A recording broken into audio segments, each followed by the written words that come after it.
What's up, guys? What's up, Boston Sports Nation? What's up, Chicago Sports Nation? What is up, I-90 Sports Nation?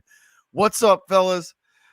What is going on, ladies and gents? Welcome to episode 18. Banging them out, man. Back at it after our little sabbatical. Mine and your little sabbatical, little break we took for a little bit for the holiday, the what was it, Halloween? There, we took a little sabbatical, little break for a few weeks, and Yeah, this will be our we're back second at it episode though. back, Two in a row. We back though. But That's what's up, Bill. welcome in, guys. And I titled this. So first of all, happy Thanksgiving to all of y'all, ladies and gents. Happy Thanksgiving. I hope everybody gets to enjoy the holiday well and eats well and enjoy and has some fun with their family and friends as usual. The candid interruption from one of our animals has got to make an appearance on the stream, on the broadcast, of course. At least one of What's them. up? What's up, All guys? right, so Bill, Dominic, Luke. I have titled this episode. This is a Thanksgiving special, guys, and we are dedicating this whole show to all of you guys, the fans. So you guys can come up in here and ask us whatever sports related questions you want. You guys control the narrative today. You guys get to pick the topics, and we will give you our answers on whatever questions that you guys, whatever sports related questions you guys want to talk about. So it is agenda free. You guys get to pick the agenda today. I have already dropped the link to the chat or to the live broadcast in a couple of people's Twitter feeds.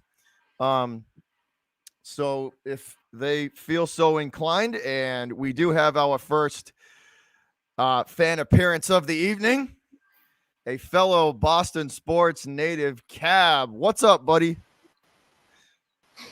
What's going on, Hey, Cab? Bobby. Hey, JD. What's up, man? All the way from the Philippines, representing Really? the Flying What's Elvis. up? That is freaking awesome. What's up, dude? Hey, guys. going on, Absolutely an honor to be here. Not much, just 5:46 in the morning over here for me. Got up, made sure I had this nice little setup. Of a setup. true fan right there. That is the definition of a true fan. We love you, man. That's You're love, awesome. man. Appreciate you. Love you right back. So, what do you got, Kev? What do you want to talk about, brother?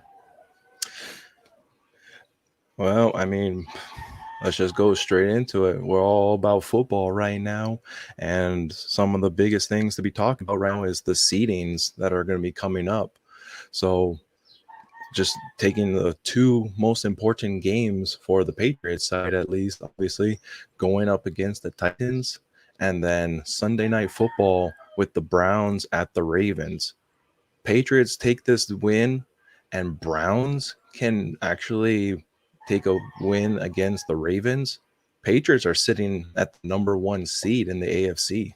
Oh yeah, they don't need much help. If they beat the Titans and they do what they have to do, they do what they play the way they can play, and the number one seed in a bye is absolutely in play. It's they're scheduled down there's realistically, out of the 7 games that are left, 3 that could pose a problem: the Tennessee game and the 2 ones in Buffalo. And I fully believe that at worst we're gonna split with Buffalo. We take the home one, they get the away one, because we still have to play them twice. So at worst, we could split with them. But the Tennessee one that's the biggest game of the year. That's going to determine that could determine whether or not at the end of the season we get the first round bye or not. What do you think, JD? Can you imagine, man? Fully agree with that one. If a rookie quarterback got a first round, man, that's a Belichick check off the. I mean, that's amazing. That's truly incredible. So if that happened, I would be absolutely shocked. Like I said I think I said a few podcasts ago, that, or maybe it was last time. Either way, I said that if Belichick even made the playoffs this year, that's a huge accomplishment, and he could be proud of that. Or the Patriots, the whole fandom could be proud of that. as a fan, like just having that much dominance still without Tom Brady, still making the playoffs in that tough division, especially now with the Bills. Man, that's truly an accomplishment. And you know what? It's absolutely possible. You're right. The Titans game is the linchpin. And I actually think they're going to do it now. I actually thought you were crazy when you said 10 and what was it, 10 and 7 in the beginning of the season, Bobby? Yep. I was like, that's crazy. Now it's like, might be right. You might be right with that one, man. That was a good call. All they have to do is just play mistake-free. If they play mistake-free football, at the worst, they're going to win 10 games. At the worst. Yeah. With the final 7. I mean, we're going to They have been. I mean, Cab, like, what do you think, man? Like Jacksonville's a win. That's easy. We'll take that one. Miami will probably beat Miami too. Mm-hmm. That's 2. And then technically we only got to get one more to get to 10. Like it's, I said this to JD like 2 episodes ago on I-90, 6-2 down the stretch, and even like 7-1. Like imagine they could, if they win out, they end the season on an 11-game win streak. 11 in a row. Mm-hmm. That's I mean, and that's like in contrast to my Bears. So I mean, it's pretty bad. It's pretty crazy. I totally see that being a true factor coming up. I mean, honestly, I don't want to give too much because Buffalo can still be a split, but especially for the Monday night game, that one is just simply because they do play the Thursday night game with the Saints. They will have about 10 days plus rest before that Monday night game against the Patriots too. So they will have a short week this upcoming week when they play, Thanksgiving, but then they will have that 10 days rest before the Monday night game. Now, I don't know if you guys, if you saw it. Hey, what's up, Mike? Thanks for tuning in, buddy. Appreciate you. I don't know if you saw it, Kev, but they did put something out where I forget which one it was. I literally got it about a half hour, a little notification that one of the Patriots games was flexed to Saturday. They're going to play one of their games on a Saturday, December 18th. The Colts game. The Colts game. That's what it was. Yeah, the Colts. So, yeah. I mean, the NFL might be taking notice and being like, maybe we should start putting the Patriots back in primetime spots. Maybe we should start doing that again. All I gotta say is cue the Imperial March music, because the Patriots are on their way. They're on their way back, and the evil empire is back, and the NFL has to still deal with us. So you're saying that Mac Jones? That one was an interesting one because Oh no, sorry. Go ahead. Go ahead, Cap. Go ahead, buddy. The Colts one, right? You're talking the Colts game, real right? Fast on that is because because that one was something I just looked up last night. With very interesting fact, both Patriots and the Colts have a bye on the same week. So I think that is why they're actually going to allow them to have that Saturday game, because both teams are coming off a bye. Oh, that's right, because the Patriots do have the bye the week before, right? Because that would be week 15, right? That would be so their bye week is you're right. So it would be it wouldn't be a disadvantage for either team. That's very true. Mm-hmm. Yes, sir. They have a good chance. Patriots have as good a chance as anybody right now. I don't know what to make the Super Bowl, but to definitely compete. Now, I got a question for you. It's kind of not Patriots related, but the Derek Carr needs to get out of the Raiders. He needs to get out of that organization. I think a change of scenery would do him well. And honestly, if I was the Saints, I'd be calling them like tomorrow for Derek Carr, because the Saints need a quarterback like bad. Like it's not even funny. They need a quarterback. And Carr wants out. Like you could tell that they need to split from him. They need to split from Carr. What do you think, Kev? Do you think Carr would fit down in New Orleans?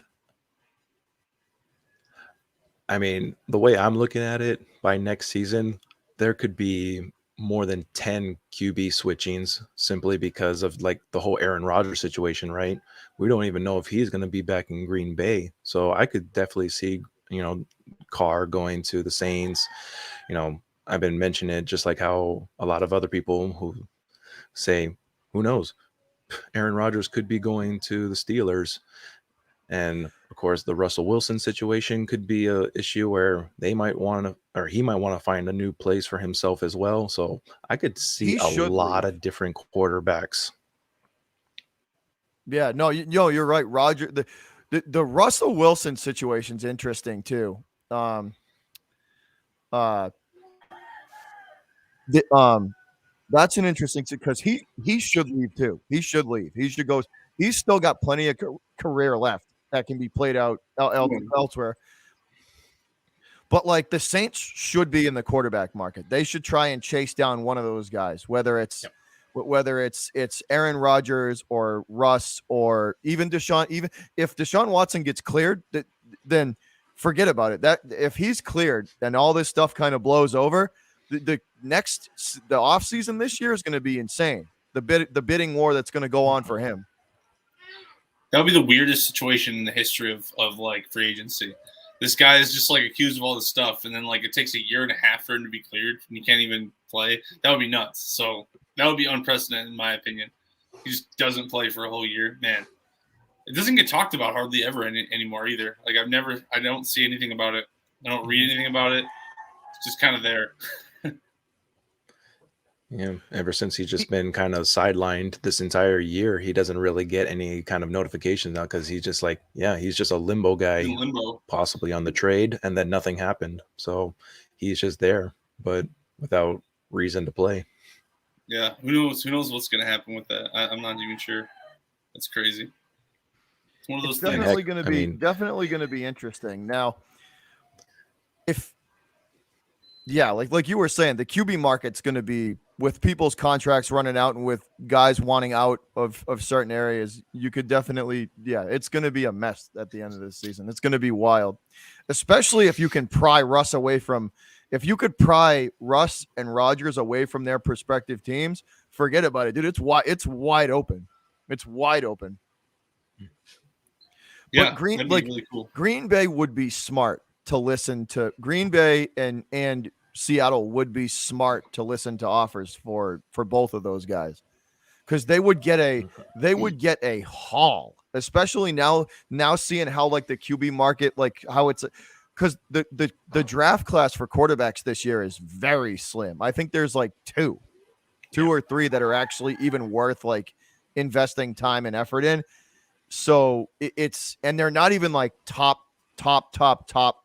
prospects. They're guys that are project guys. So I think people are going to really be going after those veteran guys to be, a 2-year rental until they can figure it out.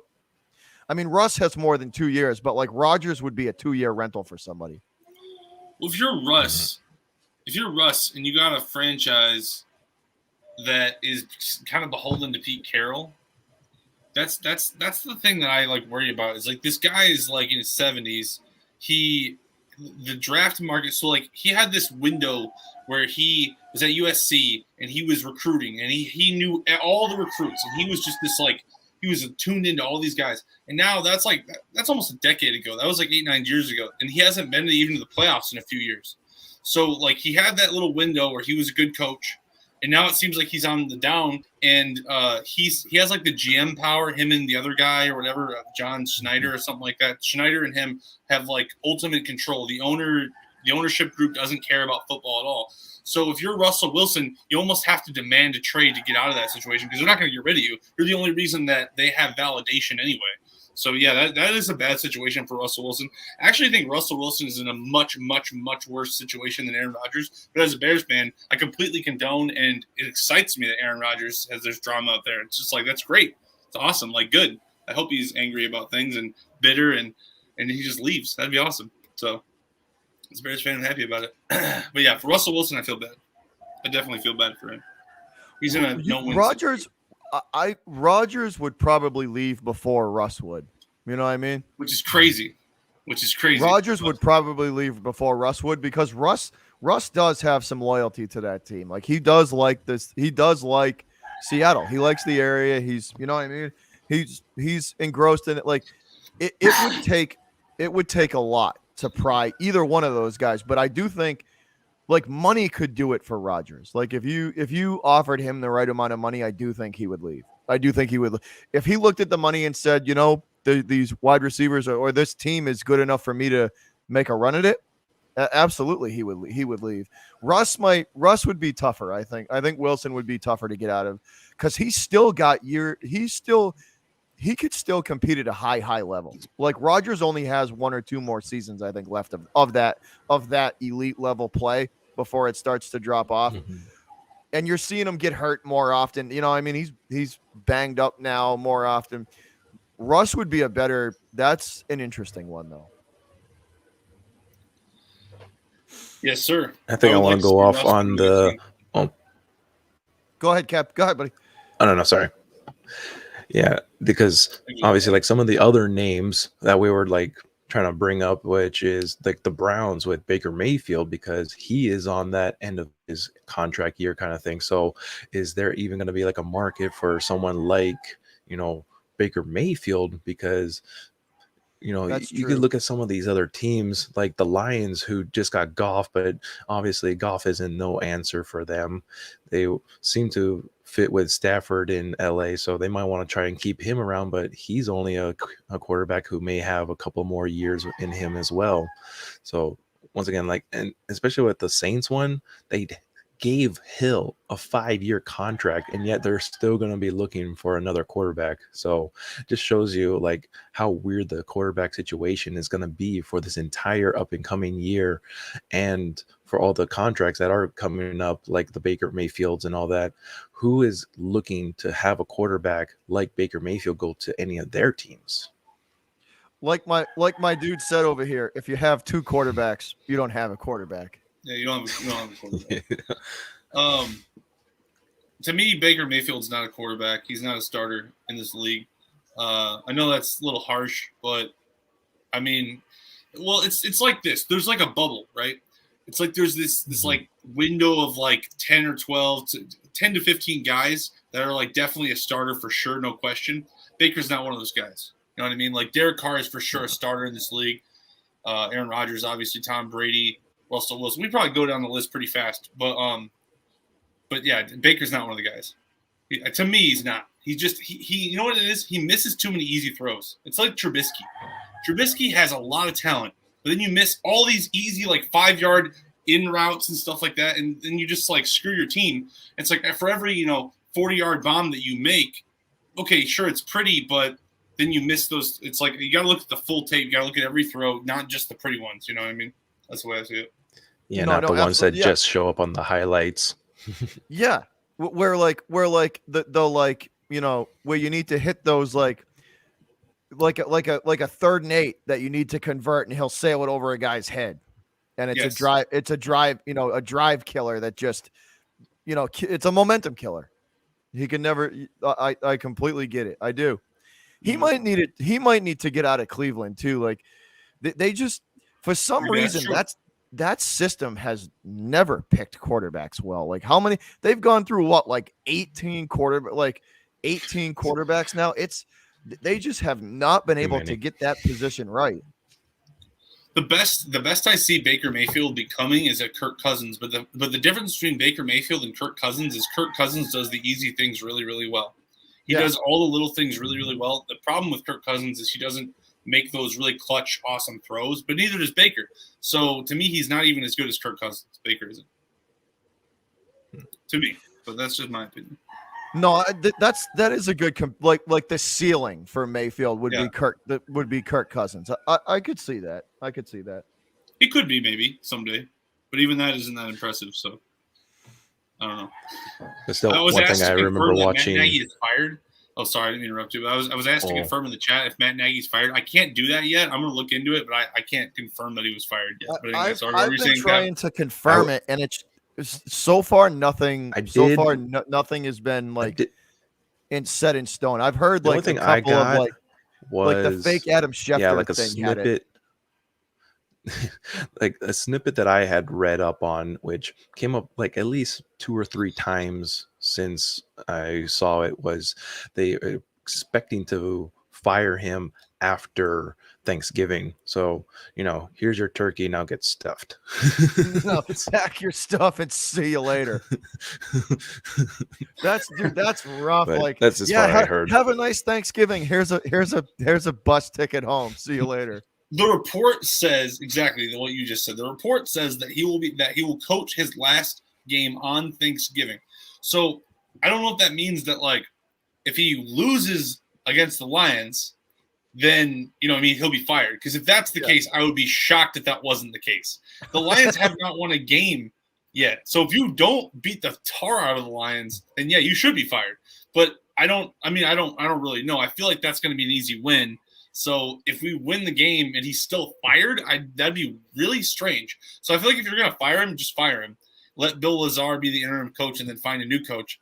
But if that's true, if they literally do, if they win the game against the Lions and then you fire him, that will be one of the weirder moves I've ever seen. So once again, guys, this is a fan takeover show. So all of you guys are welcome to come up in here and hang out with us. Cab all the way from the Philippines, which is freaking awesome. So let me ask you, so you flew at when you went to the Patriots game. Oh, hold up. Oh, here we go. Phil in the house. What's up, Phil? What's up, Phil? Hey, what's going on, man? Oh, guys. Up, How you doing? It's my first time on here, so good to have you. I hope you guys can hear me. Can you guys hear me? Oh yeah, you're good, you guys bro. hear me? Phil. We hear you. We hear you. Unclear. Loud clear? How you doing? Yeah, absolutely. Great to be on here. I'm No doing problem, laundry man. right now. I almost forgot you guys had a podcast. So. You're out in California, right? Correct me if I'm wrong. We lose him? Oh, there he is. I can't hear you, Bobby. So you're out in California, correct? Oh man, I can't hear Bobby. Yeah. Are you out in California? Are you guys can hear me loud and clear? Yeah, we can hear Hello? you. We can hear you, buddy. Yeah, you can hear. We can hear you. I'm using my cell phone on here, so sorry, man. You're all good, man. You're good. You're good. You're good. But this has been a it might be the reception. This has been an interesting season, man, for a lot of the rookie quarterbacks. It's definitely been a trial by fire. Trevor Lawrence got thrown right into it. Mac Jones got thrown right into it. Fields got thrown right into it. Like there was you know what I mean? Like there was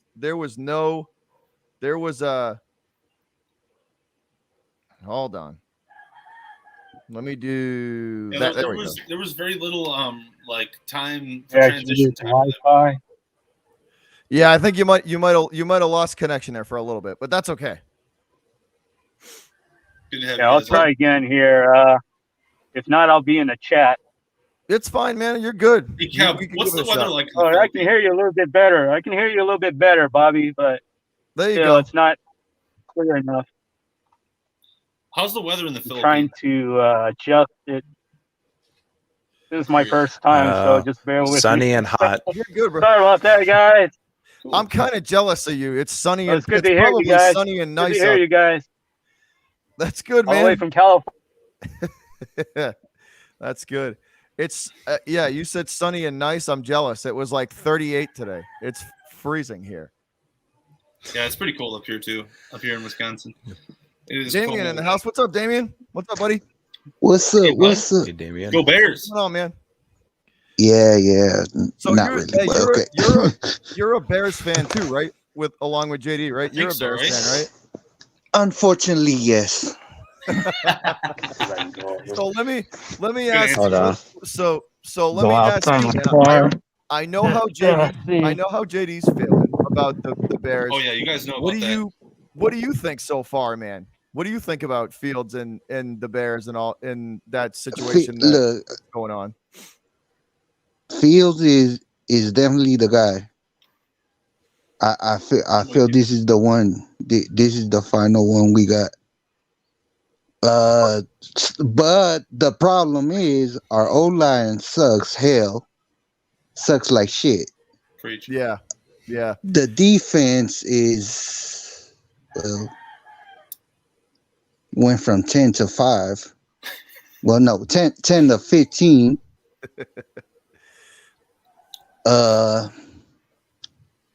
Nagy, God, I hope he loses Thursday. You want him? You think they need? You think the Bears need a new coach? You think they need a new coach?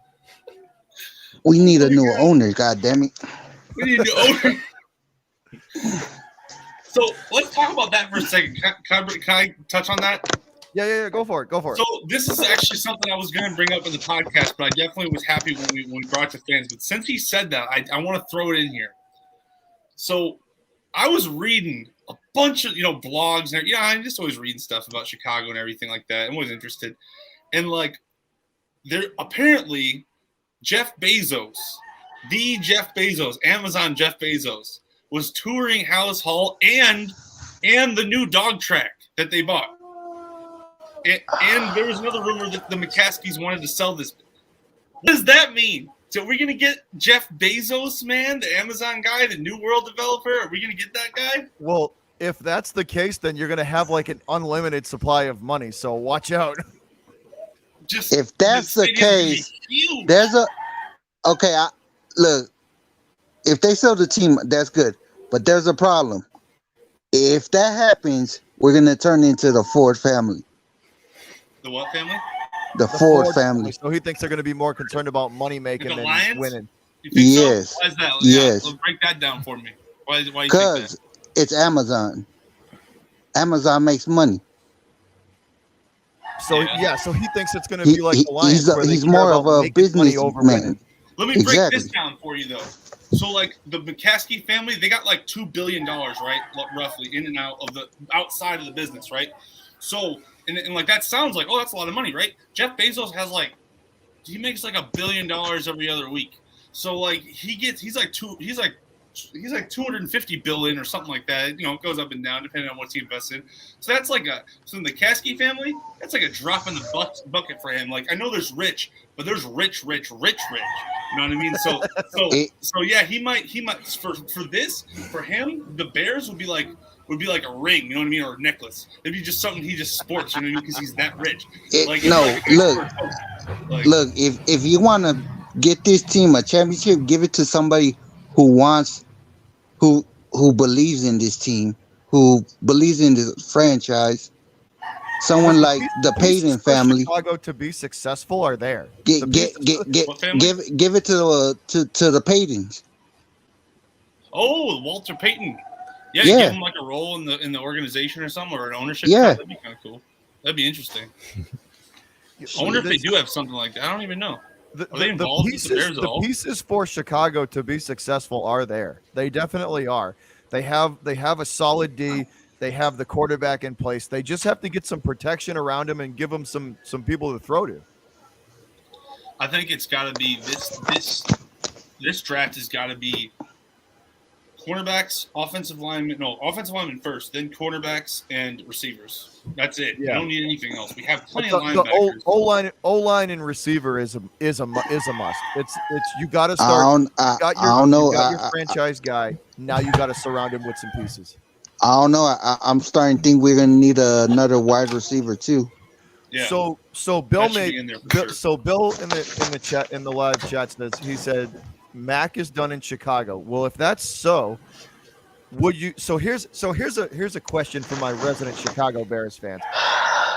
Would you guys trade Khalil Mack for either a high-level receiver or So let's do this. Let's do Khalil Mack for a high-level receiver. Like what if Green Bay says we'll give you Devontae Adams for Khalil Mack? Devontae Adams and 3 first-round picks. First of all, we can't trade him. Does he have a no trade clause? No, we put in too much money in his contract. Well, We could move him if somebody was willing to that contract? match us. What is that contract, Damien? Do you know? Shit. I'll pull it up. Last time, I don't even know, but I know it's a lot of money. I know it's a ton of money up front. I know you give him a bunch of money up front. 6 years, $141 million. 6 years, 141. All right, gotcha. And he still has. Wait, hold on. Did I just hear a chicken or a rooster in the background in Cavs feed? Because that would be hilarious. Interesting. That might have been the dog outside. It sounded like a chicken or a rooster. I was like, did hear well, a rooster. that's a wake up call. If that's Yep. There goes the rooster. Trust me. You would wake up to roosters. You might hear a goat outside once in a while. Trust me, it's a farm out here, man. He said a goat. Awesome. Oh shit. That's fresh food, though. That's fresh food, straight up. I wish I lived on a farm. So here's how it works, right? So he's got if right now he has 4 years, $91 million and 24 million on the dead cap. So if the Bears just decided, like tomorrow, we're going to cut Khalil Mack, which we would never do, but like let's say they did, they would only have to pay $24 million because they paid most of the money off on the signing bonus. So they'd be $24 million in the dead cap for the next 3 years. So they could get out of it, but it would hurt really bad if they wanted to get out of it. But it would be more viable if you traded him for a player who's worth a lot of money, has a shorter contract, and then a bunch of draft picks. But here's the thing. I don't think we necessarily need to – well, I don't think we need to trade Khalil Mack, but I want to know what you guys think about that first before I get into that. See, I'm kind of with Damien. I think with the money, with the contract, it's good. I think it would be tough. It would be tough because somebody would have to take that on. I don't think it's worth it, and I don't think – because here's the thing. There is only 5 guys in this league who's even remotely on Khalil Mack's level as far as pass rushing goes. Like, there's only a handful of them. So if you have one of those guys, you can keep him and pay him the money. I say you keep Mack, you keep Roquan Smith. Now, Robert Quinn, he makes too much money. He makes like $14 million a year. That's an excess that we can't really afford right now. A few of these – you had said that you'd be willing to move Robert Quinn before.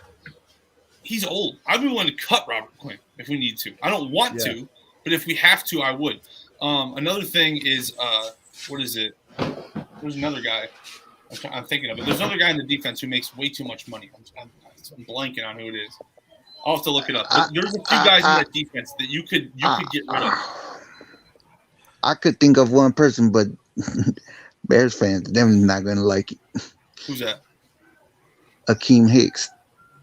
Right. I think that's it. I think you're right. And that they wouldn't like it. He's the defensive tackle. We have Goldman, right? And we have other guys. So. He's the defensive tackle, right? Yeah, no, he's good. That would be a big time kind of like loss on the defensive front for you guys. It would hurt a little bit, but we can't. We're not going to win a Super Bowl if we don't have guys who can protect the quarterback, and we have to make sacrifices in other places. I think.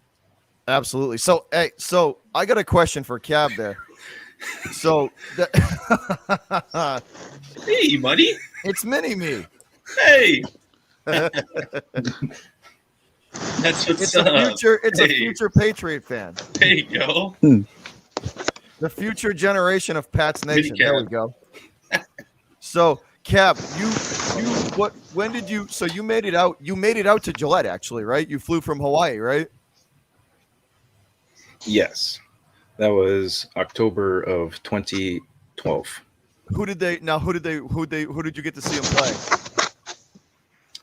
So that was against the Jets, and that was the last time that they wore their throwback reds, the 29-26 overtime winner with Rob Ninkovich getting the strip sack at the overtime to seal the deal. I remember that game. Great game. That was the wife.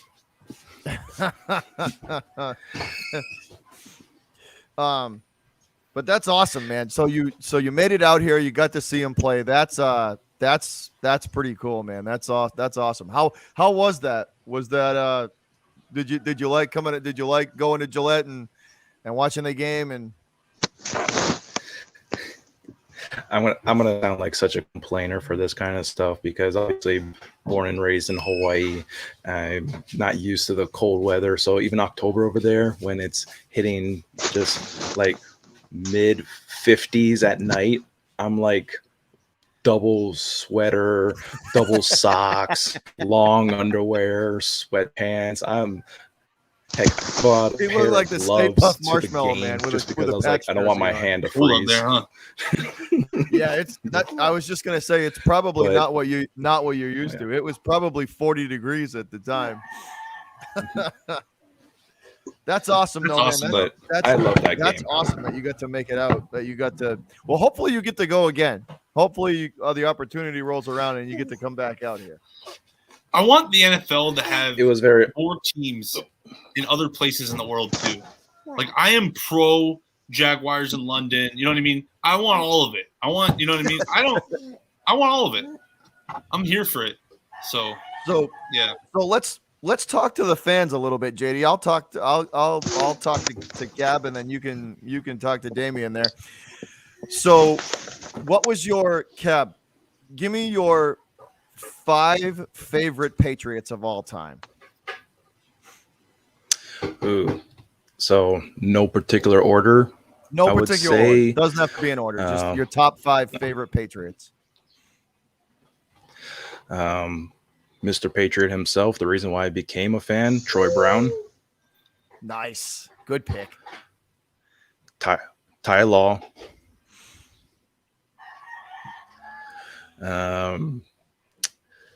Gronkowski, Edelman. Yeah, you have the Gronk jersey, right? You And- got the Gronk jersey. Yes, I do. That was what I wore to the game. Nice. And I would probably have to say Willie McGinnis. You know, I want to give some of my love to the defensive guys because For the D. beforehand, I would definitely say I was always a defensive kind of guy. So to me, it was always the Teddy Bruschi's, the Mike Vrabels, the Lawyer Malloys, you know, Keith Tractor Trailer, someone who doesn't even get mentioned that much. So how long have you so did you get to see were you a fan from did you get to see the 2001 Super Bowl when they beat the Rams? Yes. So that in itself is pretty much like the biggest reasons why I even became a Patriots fan. You know, when you're living in Hawaii, you're typically an West Coast kind of people over there, you know, the 49ers, the Raiders, the Chargers, if there was any Seahawks fans. But to me, I was 10 years old. They're all bandwagon. You don't got to worry about it. We're good. Yeah. I was 10 years old and but yeah, 10 years old.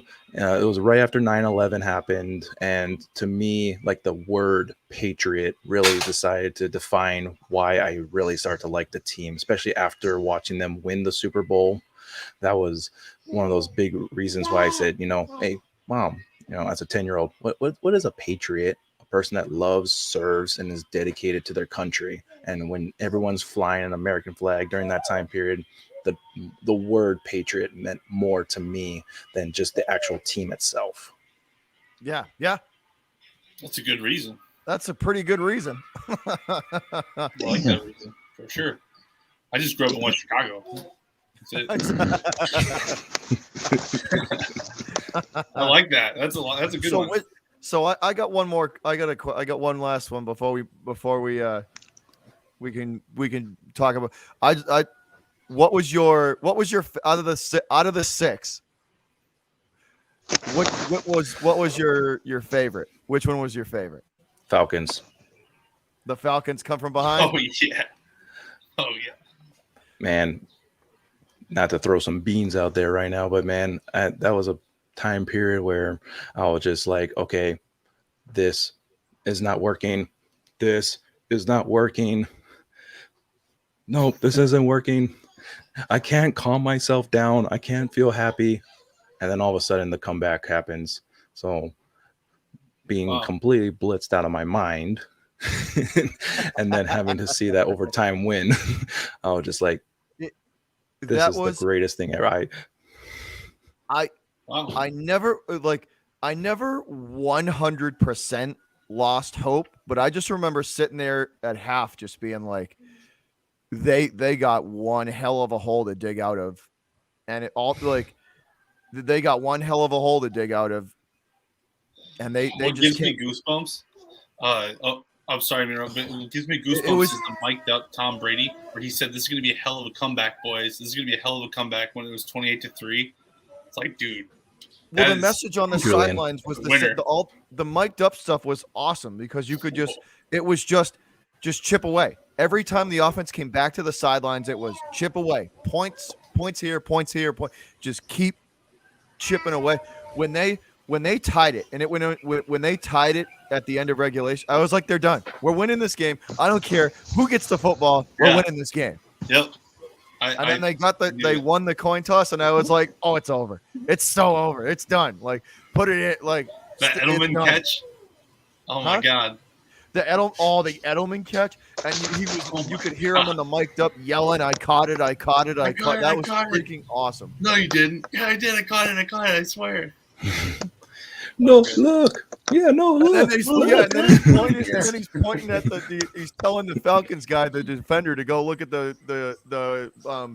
big screen, and it did. He caught it. It was miraculous. That was amazing. It was a miracle, and it was just willpower, man. Willpower and discipline was how they won that one. Like, because what happened in that game to me is the Falcons had an amazing script and amazing talent. And then, like, halfway through the game, the Patriots, grit, dedication, and intelligence won eventually, overtime. Well, I heard they did this against the Chiefs, too. When they were playing the Chiefs, they basically tore up their whole game plan at half. And we're like, forget it. It's not working. Like, forget about it. So a little fun fact. I don't know if you guys knew this, right? I've said it to JD a few times, but Cab, in the game versus the Chiefs, the Patriots implemented 7 new plays in the lobby of the hotel room on the way to the field, right? On the way to the field, waiting. I do remember that one. And they used they used 5 out of those 7 plays that they implemented, and they all worked. Yep. 45 minutes. I remember that. To implement new plays, and all 5 that they used worked. Like, name me one other coach that could do that, and another organization that could do something like that. I mean, they could talk about people who do like halftime adjustments and stuff like that, but that's not even just halftime adjustments. That's without practice, without running it, without, people going out on the field just to see how it could correlate. I mean, that one kind of like, you think back to just how well they can prepare everyone. I remember going back to that documentary about how the Seahawks game, right? How they ran that pick play in a practice against Butler. And you see him that he struggled 3 times in that practice to try and do anything about it. But because got the guy to block up front, didn't allow him to make the cut. So he went straight toward it and knew exactly how to play that kind of stuff out. That just shows the genius that the Patriots organization has in being able to coach them to say, hey, we may see this play. You may never have seen them run this play, but this could be a factor. And came in the most crucial time. It just proves why this organization is so ahead of not every other team, but definitely well in the top 3. I think they're ahead of every other team. I mean, I think that when with Brady, they were ahead of every other team. I think now, coaching wise, they're right there. They're still right there. Especially defensive side too. Yeah, but I mean, you got Belichick. He's the guy. He's just. I mean, he's amazing. It is what it is. It's crazy. But still can't beat Brady, but yeah. Go ahead. Nobody really can though. Not the NFC or the AFC. One thing that I just wanted to make a joke, actually, real quick. Oh, yeah.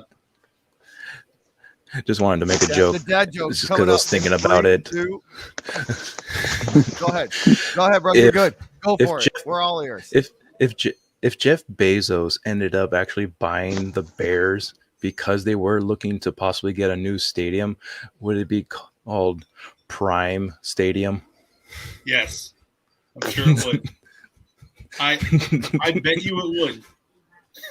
And turn into Transformers? Hell yeah. It would be the craziest stadium ever. It would be nuts. So Damien, are you all Chicago?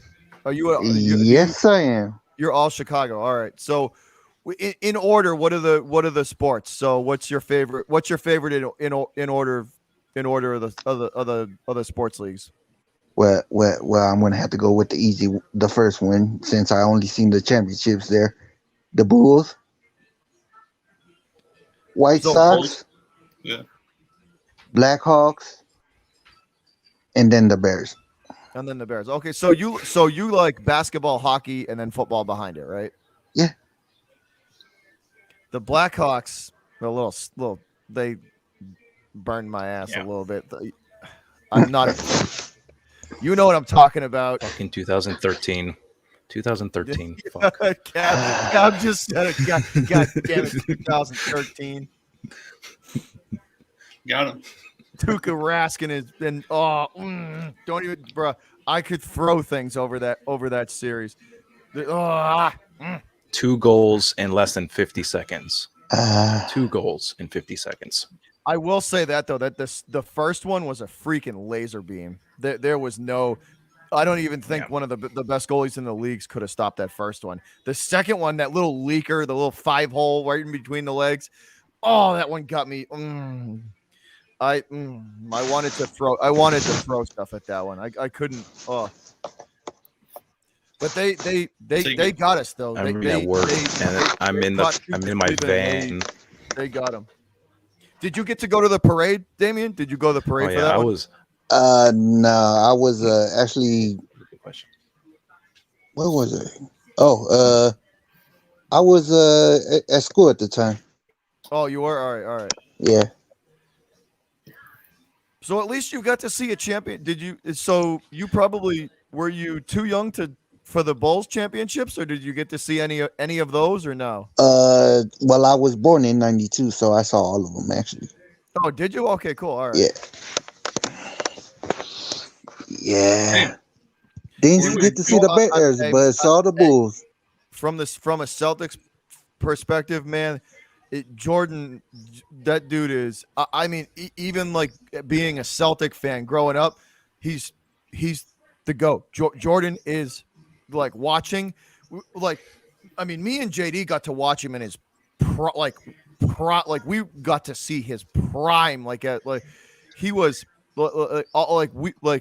the dude was just something else. He was something else, man. There was that level of basketball. I don't think is the level at which he was at is just is going to be very hard to attain ever again. It'd be like if Jimmy Butler had like 10 or 20% more skill.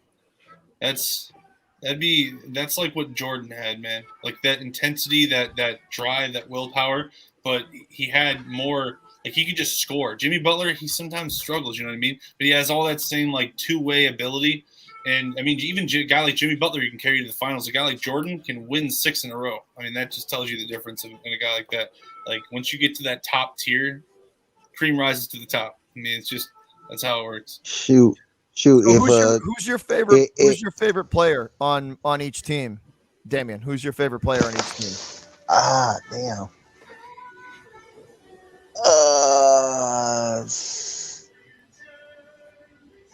Well, for the Bulls right now, it would have to be DeMar. You like DeRozan? Yeah. For the Bears, no Caruso love. Oh yeah, I gotta do that too. My bad. I mean, he is doing more than everybody there. Yeah. The Bears would have to be Mooney, because goddamn, he's looking better than Robinson. The potential for Mooney to be really good is there. It's there. Oh yeah. He's got a little bit more development to do. I think it may take a couple of years, but I do think he's going to be good. The big playability is definitely there though with him. It definitely is. Mm-hmm.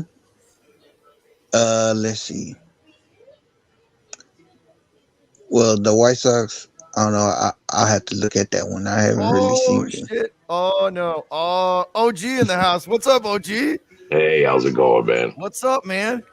Yeah, just wanted to pop in real quick, just checking out the show. Oh, And I hadn't seen him before, because, you know, how would I know? You know, I just found out about you this past week, bro.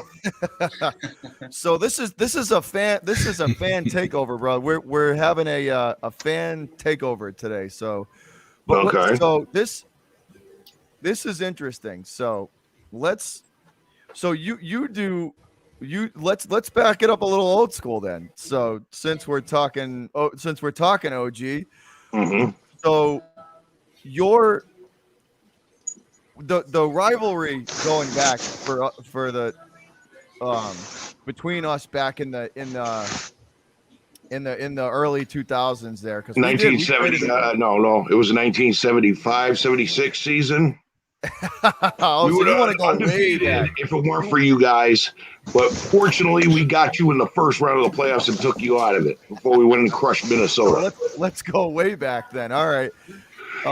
When I say when they call me OG, they ain't joking, man. So let's talk. OG.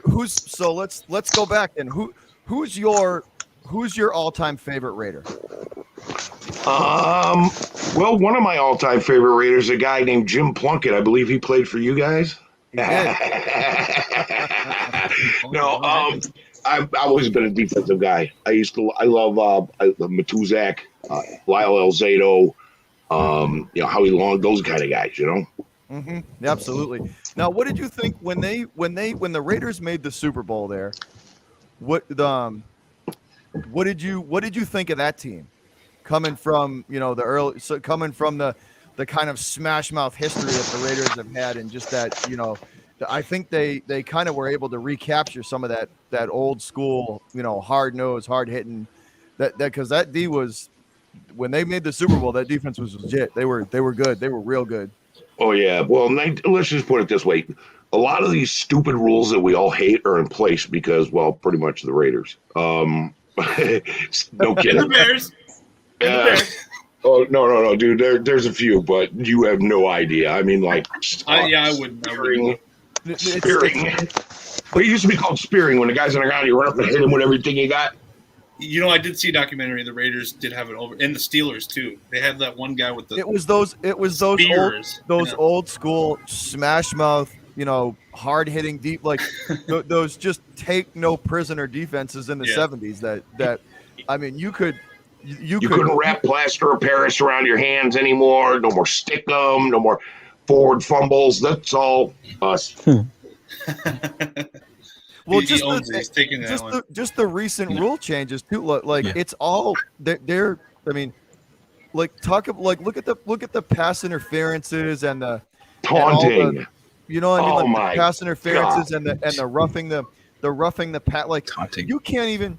There's been Taunting times bullshit. where I've seen guys fall at a quarterback's feet and they call roughing the passer, and they're pushed into him, and they still get the call. Okay, when I hear the word taunting, your hairs stand up on the back of my neck. What is this? Yeah, I know. I don't understand it either. Even when I played football 10 years ago. Seriously, all the time. It takes some Part of fun the game. out of the game, because it's not like they're like doing it like it's just a little like wave of the hand in the face. It's just so like it's nothing. It's like a small little gesture. Like, come on, man. They're grown men and athletes. You can't tell me they can't take that and just move on with the game. God damn you, Oh, Mark. here's another one that really sucked. Tuck rule. I'm glad they got rid of that. That was bogus. Sorry, OG. And it's My bad. true. Our bad for that one, bro. That one was done. Yeah, I agree. That one didn't make any sense, but it was a rule back then. That's I why lost- I can't like. Yeah. I lost the TV over that. He said he lost the TV. I used to have this metal door stopper, like a weight, metal door stopper, and it went flying through that TV. So when that happened, right? When that happened, Gosh, I remember that, right? Just sitting there watching that game and just being like, it hit the ball hit the ground, and I was like, oh shit, like it's over. It's like it's out. It's on the ground. It's over. Yeah. Right. I was like, it's done. That's it. Like, and then the laundry comes out, and they review it, right? I think they reviewed it. It was a booth review. Yeah, they reviewed it for hours or whatever. I mean, they could call us to New York.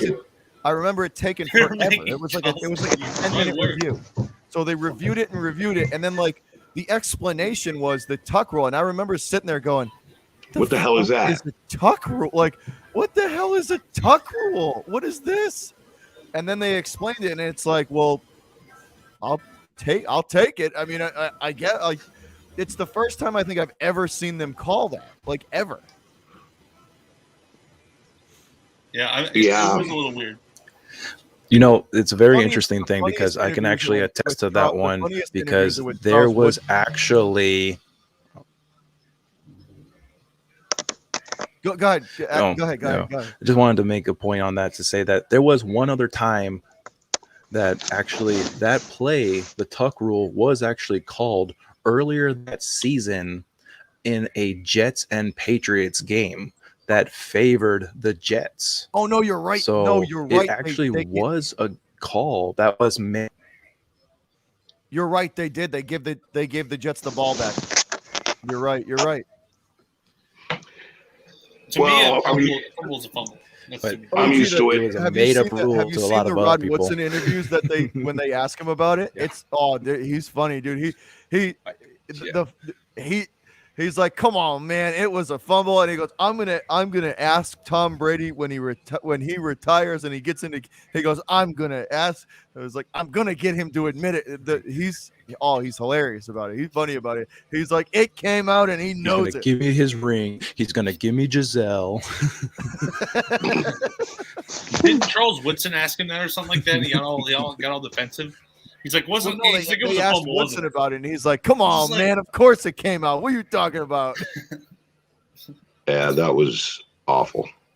I couldn't believe they called it. I couldn't believe that was such a huge spot like that. Like, because normally in games like that, in playoff games, they tend to just let him play.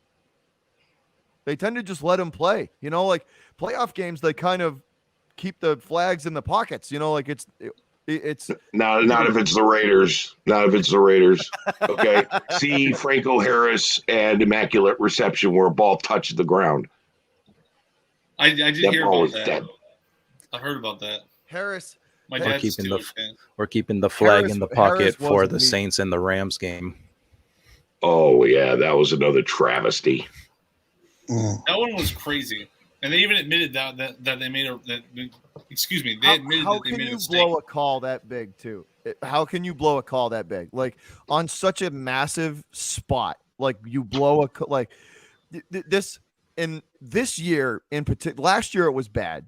This year it's even the officiating this year has been awful. It's been terrible. The taunting rule throws everything off. It's in every stadium they have a kennel for the refs seeing eye dogs, right? During the game. They probably do. They should. What's up, KPG? What's up, man? I want to ask you something. Which on Friday did you want to do? This week or next week? Whatever one works for you, OG. Whatever. I'm good on both. I'm good on any time, man. Listen, I got to tell you, I'm semi-retired. Okay. I work a 12-hour work week. I got a lot of time on my hands. Awesome. I'd love to do that. Oh man. It's no, it's good, man. There's no car payment, no mortgage, none of that. It's all good. Just actually trying to save to buy a sailboat. My next home. My wife and I's next home. And it's like I'm free except for Mondays and Thursday nights I have shows. And this Saturday I have a show with Captain Jack Rackham he's from the Black Hole. Is that the Dos Pendejos and a chat? That's dude. That shit's fucking hilarious. I listened to a couple of those. That shit's hilarious. That show's hilarious. We've only done a couple, man. This is a new show. I'm doing that's with Raider Joe. I've listened to 2 of them, bro. They're hilarious. No, I also go. No, I'm Captain Jack Rackham is this guy with the big white beard, pirate gear. He's a member of the Black Hole. Him and I do a show together called Chronicles of the Black Hole, which we talk about old school Raiders, but we're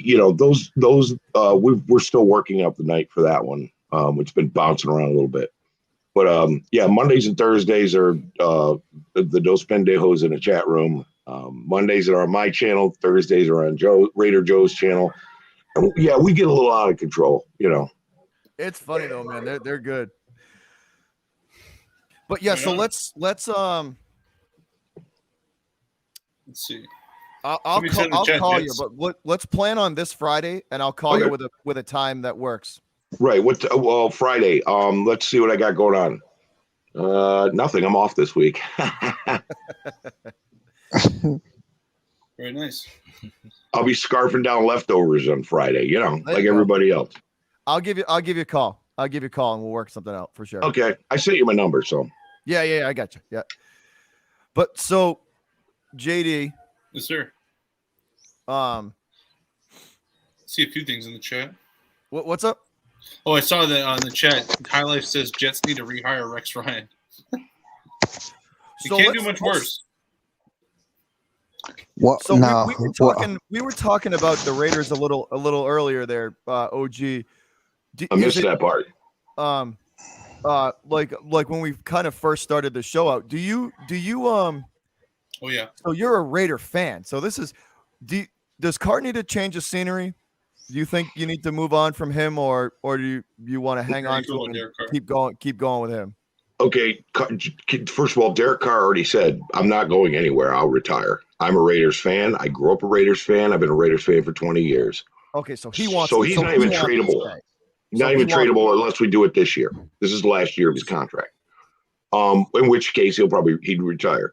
I don't think we should move on from Derek Carr. I think what we should do is instead of, and I said this, if you listen to my show the other night, somebody posted in there, a guy named High Five Freddy said, we got Bisaccia, we got our coaching staff is a chicken without a head. Okay. Yeah. Bisaccia is handling special teams. The offensive and defensive coordinators are handling their perspective, but there's nobody to round it all up and be in charge of everything, who knows every part of it and can, who's a mastermind, like, a guy like Andy Reid or Bill Belichick, who can switch up in the game and make adjustments. We don't have that. We got nothing there. So look, Derek Carr came in here 8 years ago. He's had 5 offensive coordinators, learned 5 different systems, had no defense around him until this year. Now we got a middle of the road defense, which that's all we wanted. But Greg Olson, our offensive coordinator, isn't doing anything to change up plays and things like that. I think we need to move on, get a new head coach, a new offensive coordinator, leave the DC behind because there's a lot of guys on this team who are there because of him, and leave Bisaccia in as a special teams guy. We need leadership. That's all. See, I think I think Carr should stay. I just think you guys need to switch. I think you need a new offensive coordinator. That's the biggest. That's the biggest head coach, a young head coach who's innovative, and an offensive coordinator who's young and innovative. Nobody's seen what he's done on tape. That's what we need. No, I was talking to Hammer earlier. Hammer's house earlier, and I brought up Eric Bieniemy. Would you want Bieniemy or no? He will never be a Raider, and I'll tell you why. Fred Biletnikoff's daughter was killed by domestic violence. Yep. Fred Biletnikoff, ex-old-time Raider who's still part of the Raider organization, has a charity, a foundation called the Fred Biletnikoff Foundation.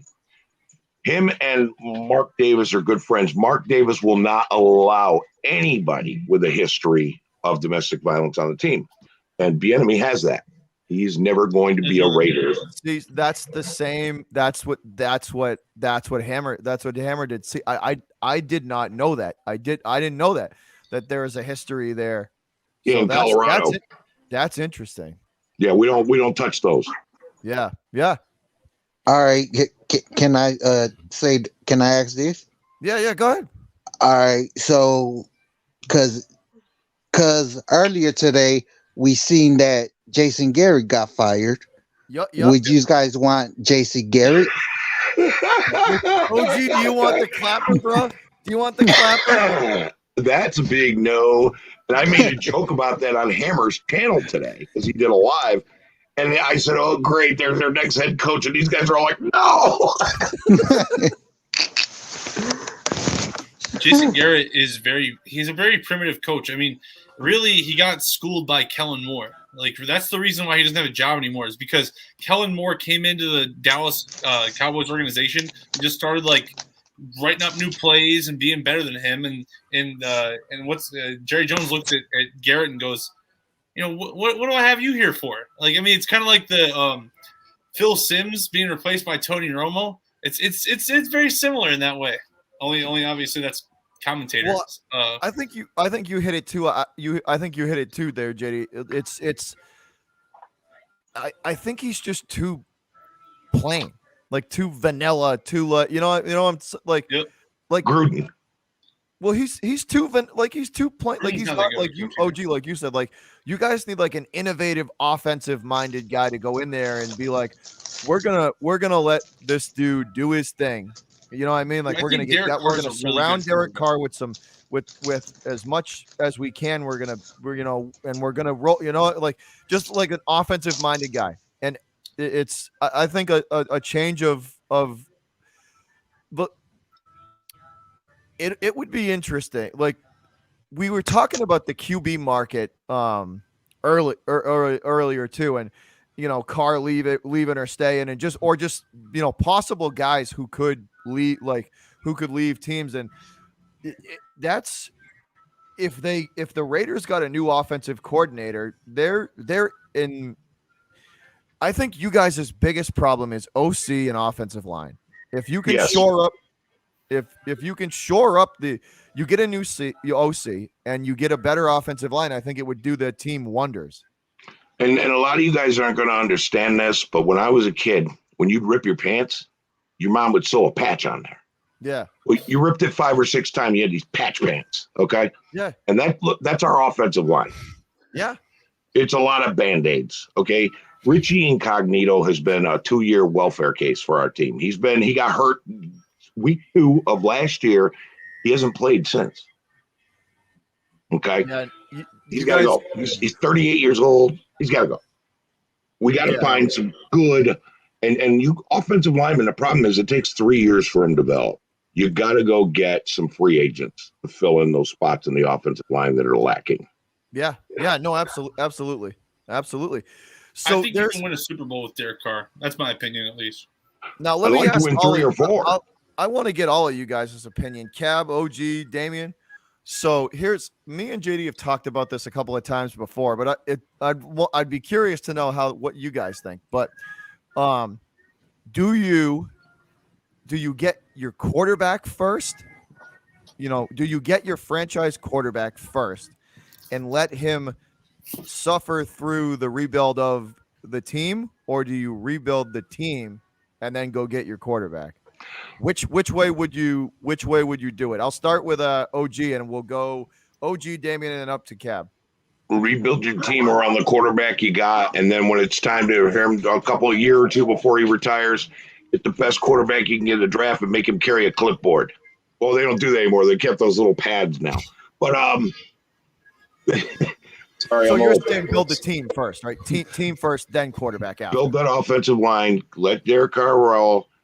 If you find a really good quarterback in the draft, pull him in and say, okay, keep with your Microsoft, or what is it, Apple or Microsoft? Yeah, go get your Apple, go get your iPad. Sorry, I've got lunatic pets going berserk here. And then, hey, pipe down.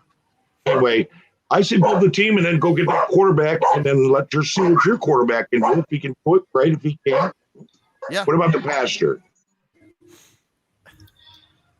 Yeah, no. So I would agree with that. See, that's the way I would do it. I would build team first and then go get my quarterback once, because then once you build the team, it's plug and play.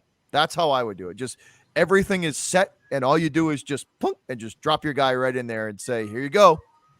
But but if you do it the opposite way, you're looking at what Joe Burrow went through last year. How'd that work? True. Yeah. What do you think, Damian? Well, look, me as a Bears fan, I would say go from the rebuild. But we've been doing that forever. So at this point, I don't know what the hell it is. But I would fix that offensive line first, then get the quarterback. Yeah. So you're going team. So far, yeah. Team Yeah, first. Then yeah. QB. Team, then the QB. What do you think, Cab? What are you doing?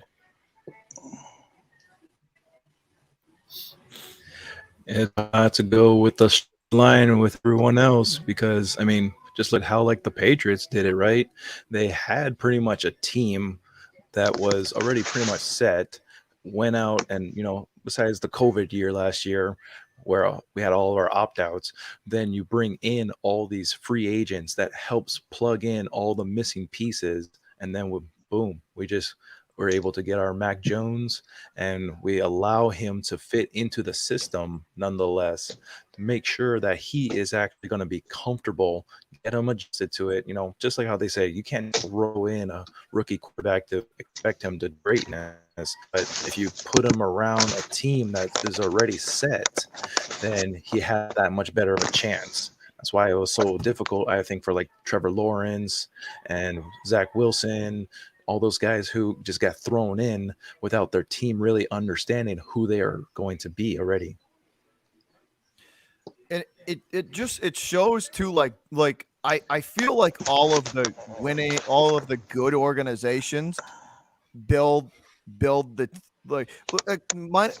like Cincinnati's an interesting scenario because Burrow had to suffer through last year, and it's fine. It seems like they're finally getting things to kind of come together a little bit for him this year, but normally like they kind of went against the grain, because they and Jacksonville's all these teams that are kind of the bottom 5 or 6 teams. It's tough because when you're picking that high in the draft, you have a shot at your guy right there. So it's almost like you have to take it because you might not ever get that again. So it's like, but then you perpetually put yourself behind the 8 ball because now you got your guy and nothing around him. And it's just going to be misery for 3 or 4 years. And you got to hope the rookie, by the end of his rookie contract, you can build a team, or guess what? He's leaving. He's going somewhere else. He's going to go somewhere else and play. There definitely is a lot to it. Like there's no one way, but I think so Jimmy Johnson was always very interesting to me because his philosophy was, build through the draft, get as many draft picks as possible. He was the first person to really do that. He sold off Herschel Walker for like a ton of draft picks, and ever since then, people have looked at that as like the formula how to get a ton of draft picks and build a team. But I also look at it like Bill Belichick, somewhere in between Jimmy Johnson and Bill Belichick. So Bill Belichick, he's hypercritical. That's the way he sees it. He doesn't necessarily always draft the number one talented guy, even though that's conventionally the right thing to do. So what I think you need to be somewhere between completely flexible like Jimmy Johnson and hypercritical like Bill Belichick, because that way you can think about exactly what your team needs, and then you can like double down. Like I'll speak from the Bears' perspective. Like right now we have Robert Quinn and Akeem Hicks and like two or three other guys with $5 to $15 in dead cap money. Nick Foles is $8 million in the cap. There's all these problems. So our flexibility is so like not there. We don't have any flexibility whatsoever with the Bears. So in that part, Ryan Pace has completely failed. But I do think in the evaluating talent, he's succeeded. So there is no one way to do it. There's definitely levels to this and reasons for the things that people do. There's different philosophies you can take, but I think it's somewhere in between. To be truly successful, to have a dynasty, long time, you need to be somewhere in between Jimmy Johnson and Bill Belichick, or something. You need to be, that's what you need to do between those two guys. You mean God, Bill? God, Bill Belichick? You just need to be a beast. You just need to know everything. That's what it is. You just need to be freaking smart. That's it, dude. That's it. The Bill Belichick memes are the best. They are the best memes ever. Sipping on. OG, you could pour me a drink while you're up there, big guy. I prefer the Robert Kraft memes, but That's well, that's why I thought you guys were going to end up. Some of those have been brilliant. Some of those about his little incident that happened down in Florida were brilliant. They were hilarious. I was dying there. I was laughing pretty good. They were pretty good. That's why I thought Jackson. Who's the quarterback for Houston? Tyrod Taylor. No, Yeah. no. Deshaun Watson. Deshaun Watson. Deshaun Watson. Oh, yeah. That's why I thought he was going to go to the Patriots, because I figured Bill could show him where all the best Messiah pilots are. Well, he wouldn't have to talk to Bill. He'd have to talk to Kraft. Kraft's the one that parties. Or yeah. I'm sorry, you're right. You had to talk to Kraft. He'd go right to ownership for that one. And just want to just give my final opinions on things real quick, because unfortunately it is time for head on out from All right, here buddy. at 7 o'clock in the Appreciate you, morning. man. Got to We make some appreciate it, breakfast for the Kev. family and all that. But just wanted to say, obviously, go Pats. This next 4 games for the Patriots is definitely going to be a very interesting stretch for proving themselves.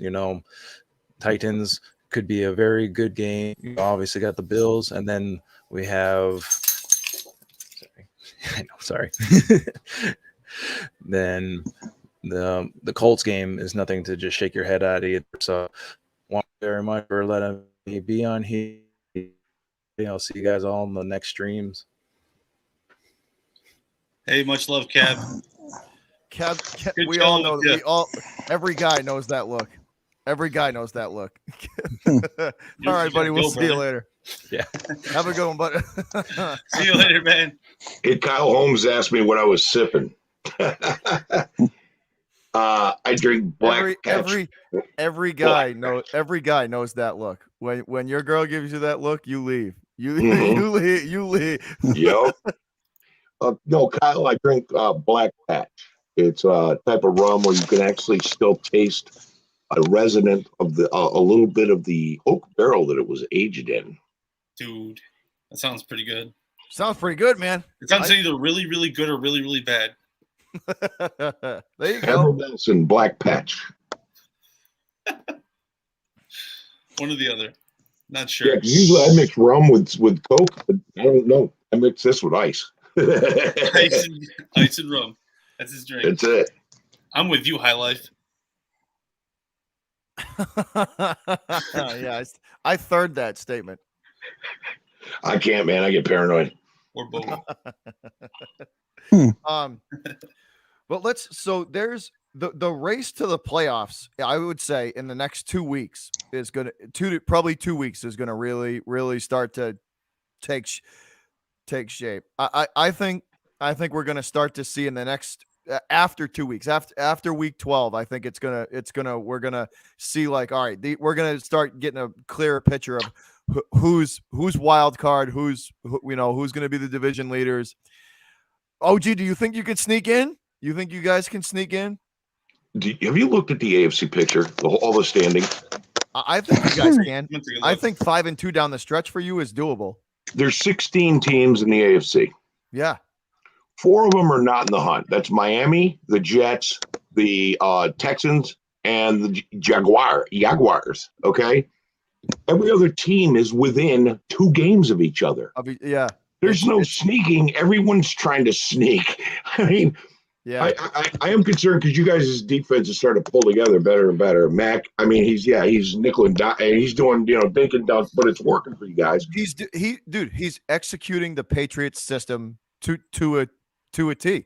Right. He's not taking deep shots. The football. Listen, you've watched him long enough, man. You're like JD.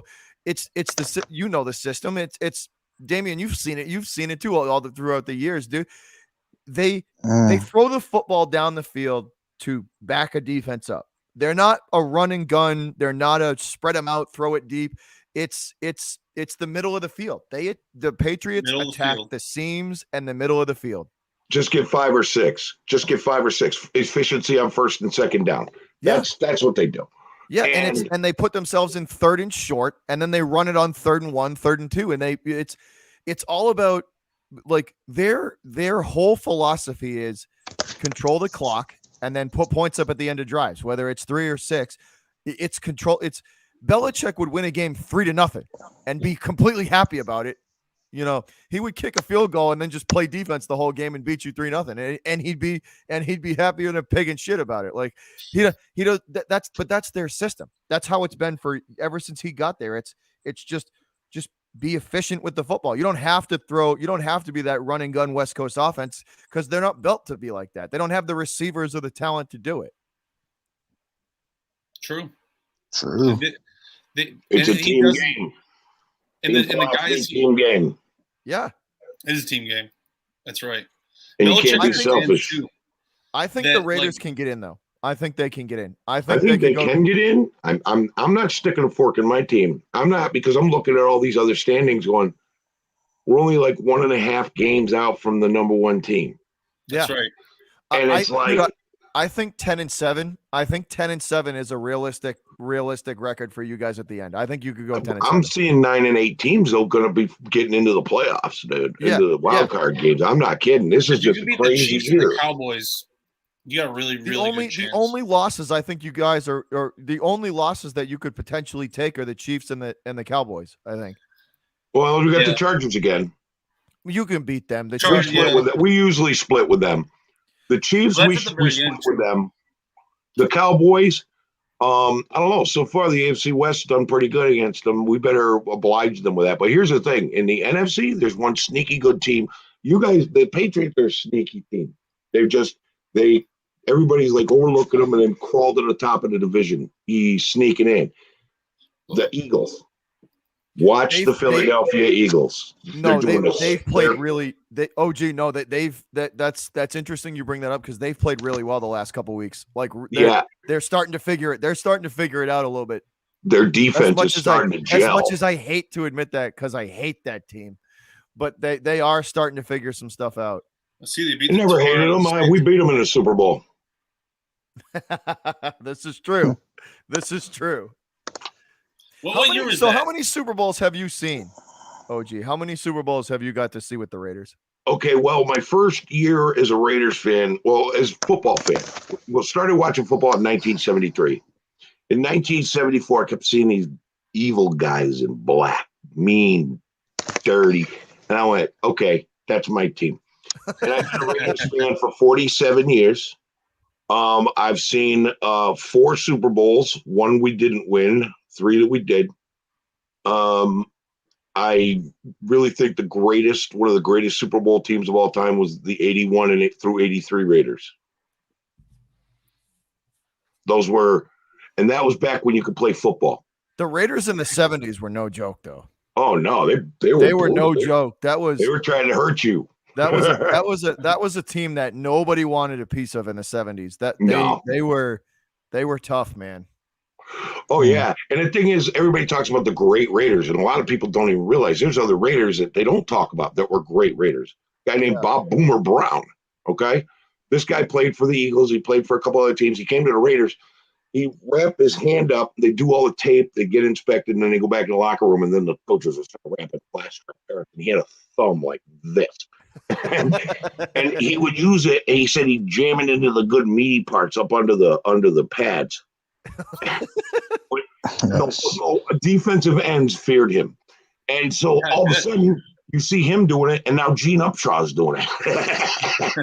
They're both in the Hall of Fame, but I mean, these were old. This is the old days. Like everything you see in the movies where they're doing dirty stuff, like in what's that prison movie with Mean Machine?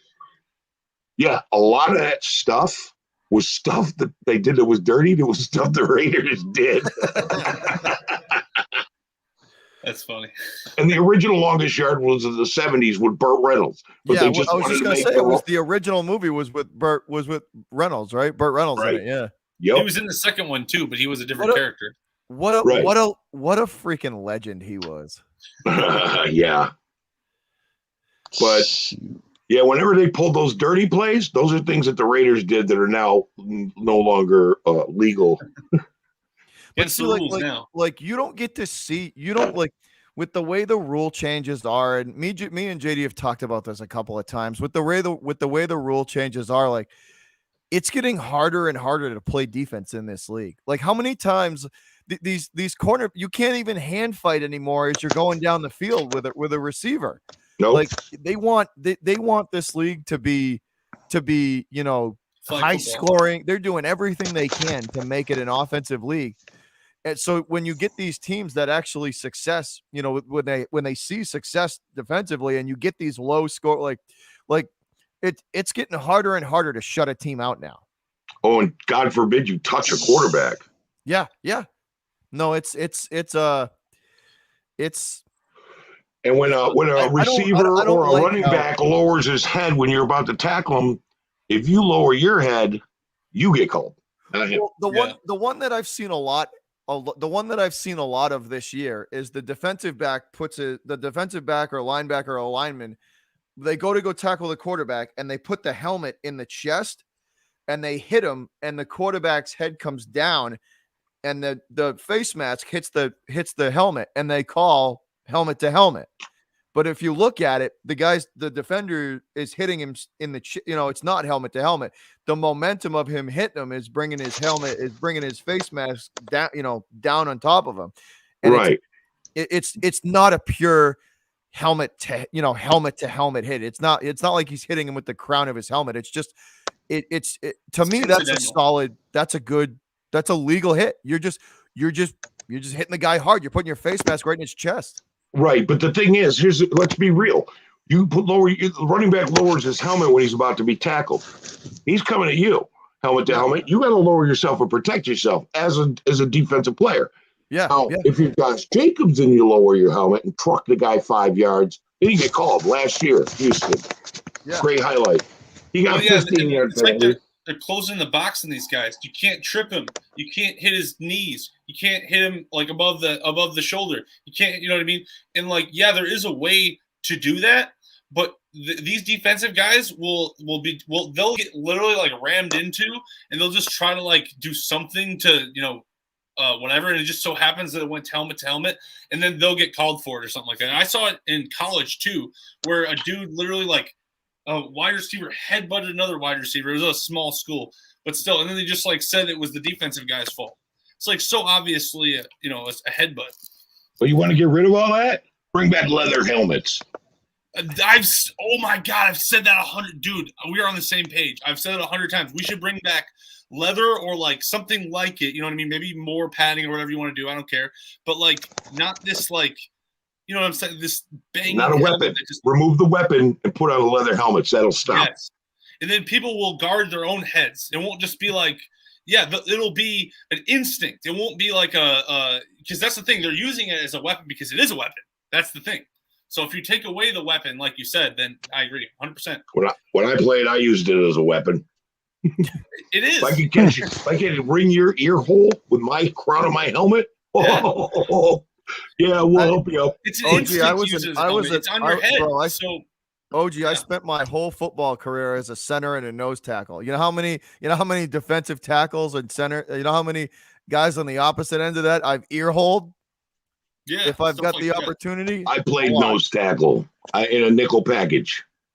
And let me tell you, my coach, because I was playing semi-pro at the time, the coach was like, dude, give me your helmet, turn it in now. I was like, because we had these white helmets with a rhino head. We were the Orange County Rhinos. Yeah. I had all these different colored streaks from other helmets. Helmets of other players. Trophies. And they wanted to repaint the helmets. I'm like, Coach, let me keep these. He's like, no, he made me give it over. They repainted my helmet.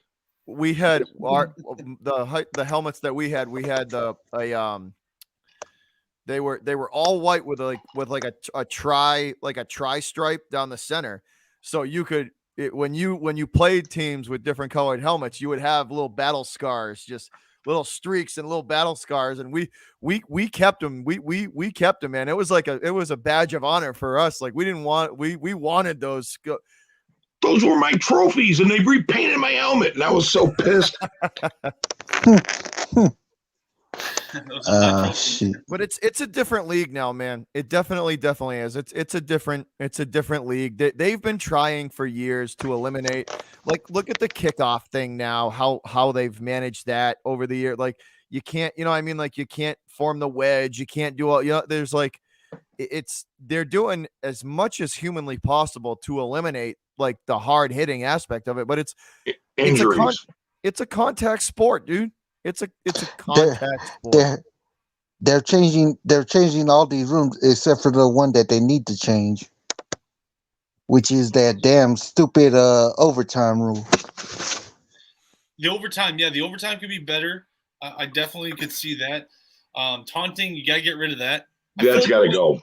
Yeah, that's ridiculous. And it's like, I'm okay if you want to make it a safer league. I'm okay with that. But you can't, in the process of doing that, you can't just punish every single defensive player just by like incidental stuff, like ticky-tack stuff, like, oh, we just banged helmets and stuff like that. That's going to happen no matter what. You have to accept that. You have to accept that. Now, if it's clearly, obviously a targeted attack, then you want to fine a guy. See, I don't like when stuff like that impacts the game. In my opinion, it should impact the player's wallet. If you really think this guy is going over the top to like be violent, then you should fine him. But it shouldn't just affect the whole team and the outcome of the entire game and the meta of the entire season and the history of football just because one guy decides to be a jackass. To me, that doesn't make any sense, at least. See, Vontae's perfect. What was that? See, Vontae's perfect. Example one. Vontae's that guy doesn't belong in civilization, let alone sports. I mean, if y'all want to go there, look at Myles Garrett. Sometimes, every now and again, you know, he'll throw us something. But I think, it's just like it shouldn't affect your team, to me at least. Like, if you want to hit the wallets, that's on you. You know what it's also doing? It's affecting these defensive coordinators and these secondary coaches because it's like, okay, well, we're gonna take 3 games to figure out how they're going to call the penalty. You know what I mean? Like, it's affecting how they're coaching guys too. You know what I mean? How they actually have to coach a guy how to defend a guy.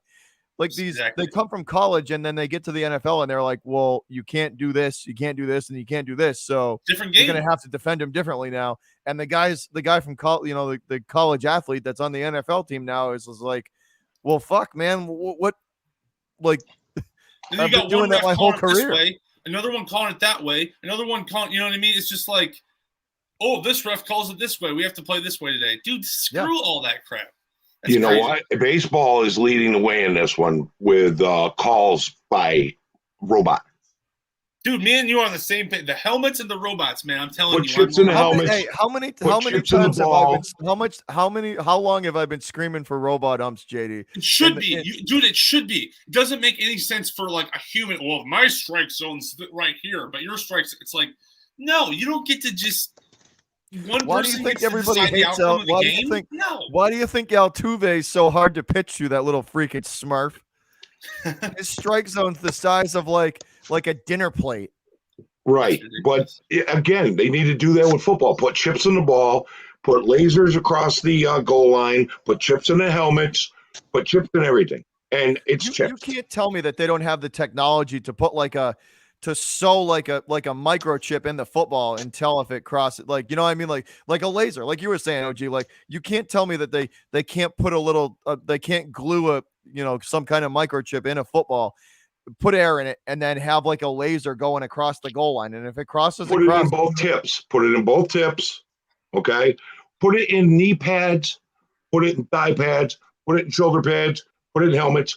Now, when a guy goes and he gets that touchdown, but his knee was down, the chip will know. The chip will rat you out.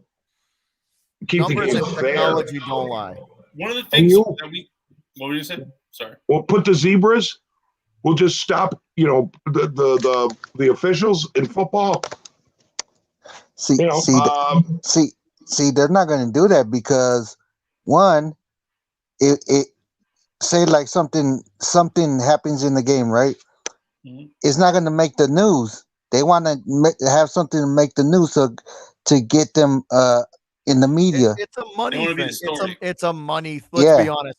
it's a money thing. You're like the refs, even the controversy causes influence games. Boost ratings. The reffing crews influence games now. Oh, right. There's a really good Monday night game going on, and guess what? This reffing crew calls a team this way or this way. Like, come on, man! Like, it's a money Bears play. lost because of it.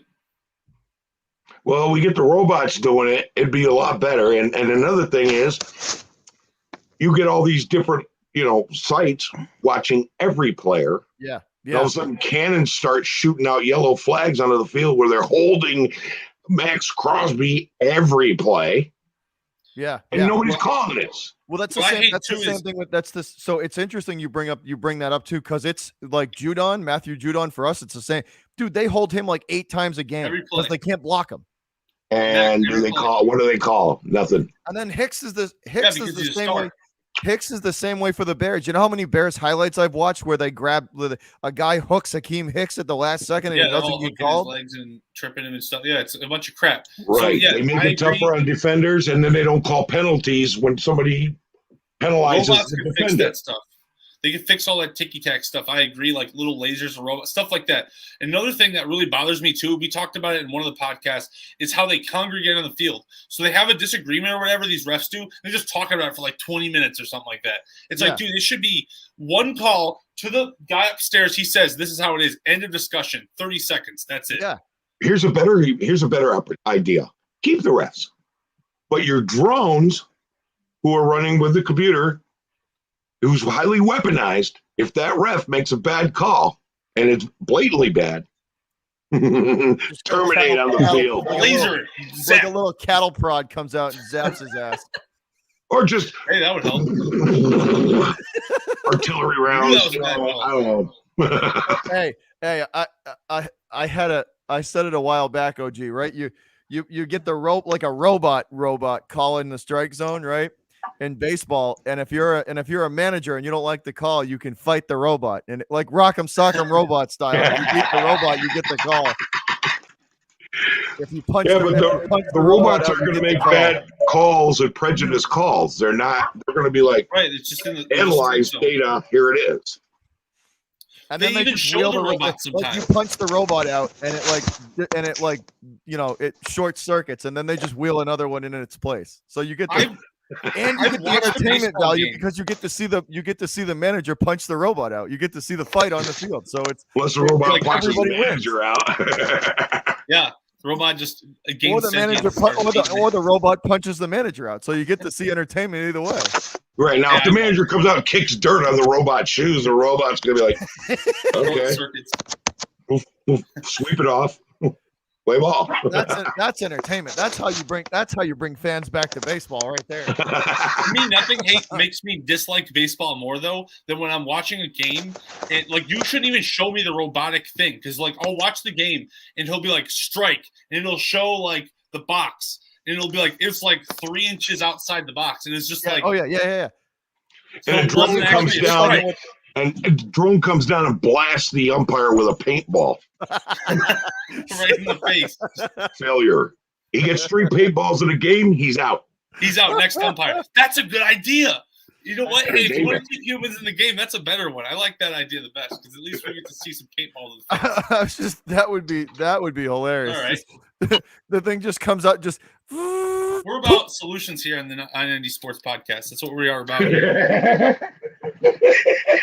Hey, we can make it even more entertaining. The MLB needs to call us. We need to be in that room. Solve all their problems. We're going to pack the stands every game. People are coming for the baseball and the ref. You could even be like, this robot hasn't lost a fight all season. Like, oh yeah, robot's record is 7-1. Keep the robot stats. Or you could be like Alex Cora is 6-0 versus the robots. Let's see if he can make it a streak. I'm telling you, it would bring fans back. Bring fans back. I might start watching baseball again if that were the case. I'd pay to see Alex Cora fight a robot. I'd go back to watching baseball again for sure. They got to mix it up sad though too. Is it's like the fans that are over like the age of like 26, 28 years old, they've stopped watching. A lot of them have. They've stopped watching. Yep. You know what I mean? Like they've stopped watching. It's because the game has gotten the way it's because it's played the way it is now. Like it's just different. Even like the rivalries growing up, right? The Red Sox. I was fully immersed in the Red Sox and Yankees in 03 and 04. That rival, because that was when I was in high school, right? 03, 04 was when I was in high school, and right after it, right? 19 years old, and we were like, that was when there was legitimate. That was when baseball was baseball, because it was legitimate bad blood there. There was legit bad blood between those. They did not like one another. That was when the rivalry was real. Like, it was real. That was probably the last generation that it was real. I used to follow the Dodgers. My dad was a Brooklyn Dodgers fan. He raised me to be an LA Dodgers fan. And I used to be into it. I don't know. You broke my heart too many years, man. I'm done. I gave up on it. I only watch 3 sports now, and only 2 of them. I watch the Raiders. I watch Syracuse basketball, because that's where I'm from, upstate New York. And I watch when I can catch a game, the New Zealand All Blacks. Rugby. Oh, there you go. Rugby is a fun sport. It's a busted running play that lasts for an hour. Yeah, that lasts forever, right? Yeah. Yeah, and it's a great sport. And New Zealand All Blacks have an 87% win ratio over 80 some odd years. That's a successful team right there. That is the most successful team in all professional sports anywhere. You're from upstate New York? Yep. I got relatives in Utica and Rome. My brother went to college in Utica. I'm from Ithaca. All right. Yeah, I got relatives in Utica and Rome. It's a great town. 13 waterfalls. You can swim in 9 of them. But it's gotten high crime lately, and it was a great place to grow up, but I don't live there no more. It's definitely changed a lot. It has. Yeah, I wouldn't live there anymore. But yeah, we had like our famous person from we had 2 famous people from my hometown. Dr. Carl Sagan, the astrophysicist, and Rod Serling of the Twilight Zone. And everybody there talks like that. Your upper lip is glued to your teeth. I don't talk like that anymore. I got rid of that, but that was the local accent back in the day. Unless I go home to visit, and then for a week, and all of a sudden I'm fighting like not talking. Yeah. See, I'd be afraid to go spend an extended period of time out west, because I might not come back. You would. They have so many rules that you don't have to live by where you live, and they are seriously like California. I lived there for 20 years. I left because I'm just sick of all the you have to do this and you have to do this. All the laws and stuff, right? That's what I hear a lot of people are leaving. That's why you order me in a restaurant. People start looking at you like you're a cockroach on a wedding cake. That's why I've heard a lot of people are leaving. Yeah, it's California's like a breakfast cereal. It's full of fruits, nuts, and flakes. I didn't lie. I did not lie. Hey, no lies were told in that statement at all. None. No. 0. Yeah, now I live in South Carolina. When I lived in LA, you hear gunshots, you hit the floor. Wow. You live in South Carolina, you hear gunshots. Oh, that's just neighbors practicing. So we got a question in the chat all of a sudden. Mind if I take a swing at that one? No, Sleeping Angels. No, I don't think Nagy's going to lose his job. Have the Bears? You don't if we lose the Lions? Well, no. Immediately. I don't know. I don't. He might get fired at the end of this season. I don't know if the Bears will fire him mid-season. When was the last? Did they ever have they ever done that? I think Trestman one time. I think they fired Trestman like. But that was 14. how long ago was that? That was like forever 2013, ago. 14, 15. Yeah, it was been a while. That was 20. That was when the 13, Bears I were think. incredibly irrelevant. What did you say? What Damien? was it? 20? What was that? I think- 20? I think that was 2013. I was just gonna say Hold on. 20. It was 2012 or 2013, right? Something like that. Yeah, I it was think right so. after. So we got rid of Lovie Smith for God knows why, and instead of just hiring a new offensive coordinator, we got rid of Lovie Smith. See, And okay, I so think you guys should have kept. I like Lovey a lot. I I like love Lovey Lovie Smith Smith. a lot. I this thought day. that was a wrong move. he was a great coach. He was a But special here- teams and defensive specialist. I'm afraid of Thanksgiving because they always used to say when I was younger, bet the D's. And if Detroit wins, I'm going to be really terrified the next game. If Detroit wins against the Bears, Matt Nagy is gone. He has to. Well, they won't And if fire you him. really They think won't he- fire him. really They think will he- have him really drawn think and he's quartered and all Maybe the not. pieces Maybe you're right, arrested. Bobby. Maybe it'll be at the end of the season, but that dude is gone because you cannot lose to the Lions when they're down bad. You know what I mean? When they're You can down only bad, tie them. So they don't. So they're like second. I think their second or third string quarterback. I think third string quarterback is starting. And they're Yeah. like 0-8 Yeah. and 1. He, You can't he, be uh, 1. If you He, guys, he's starting- If the Bears, he's starting if the Bears lose that in- game, that's not good. he What'd you say, started in Damien? 2013 and ended in 2014. Oh, So okay. 2014. Damn. Gotcha. Yeah. Well, he I was thought he awful. lasted more than a year. Then- Yeah, Technically, he Tim was better. Bo- Tim Boyle is Tim Tec- Boyle is going to be the starter for the. Yeah, Technically, Trestman. I would say Trestman was better than John Fox because Trestman, at least in his first year, or that 1 year that he was with us, he took us to the playoffs. yeah. Trestman had okay, so Jay Cutler had a very small window where he was actually good. It was from like 2009 to 2012, and Trestman did harness that for a little while. Him and who was it, Mike Martz or something like that, or Martz, yeah, Mike Adam Martz. Yeah. Gates, I think one of those guys. Yeah. And they went to the playoffs the 1 year. They were one game away from the Super Bowl. And was that Lovie Smith or was that, I don't even know if that was that Trestman or was that Smith? But regardless, the next 2 years for Trestman was just trash. Like it was just like, yeah. So Bill says Bill says I think the Lions haven't won because they hired Dan Campbell. It's an organizational thing. Let me give you an example, right? Two of the greatest players at their some of the greatest two players that you could probably say are in the greats at their positions in Barry Sanders and Calvin Johnson. They were literally they said they would rather retire than play for that crap bag organization. That's how badly and poorly that it's run. They had like 5 years You left. literally forced two of the greatest NFL talents I've ever seen in my lifetime to freaking retire instead of play on your team. How bad? Yeah. That's an organization. Never mind the coach. Never mind the coaching staff. That's an organizational failure. I agree.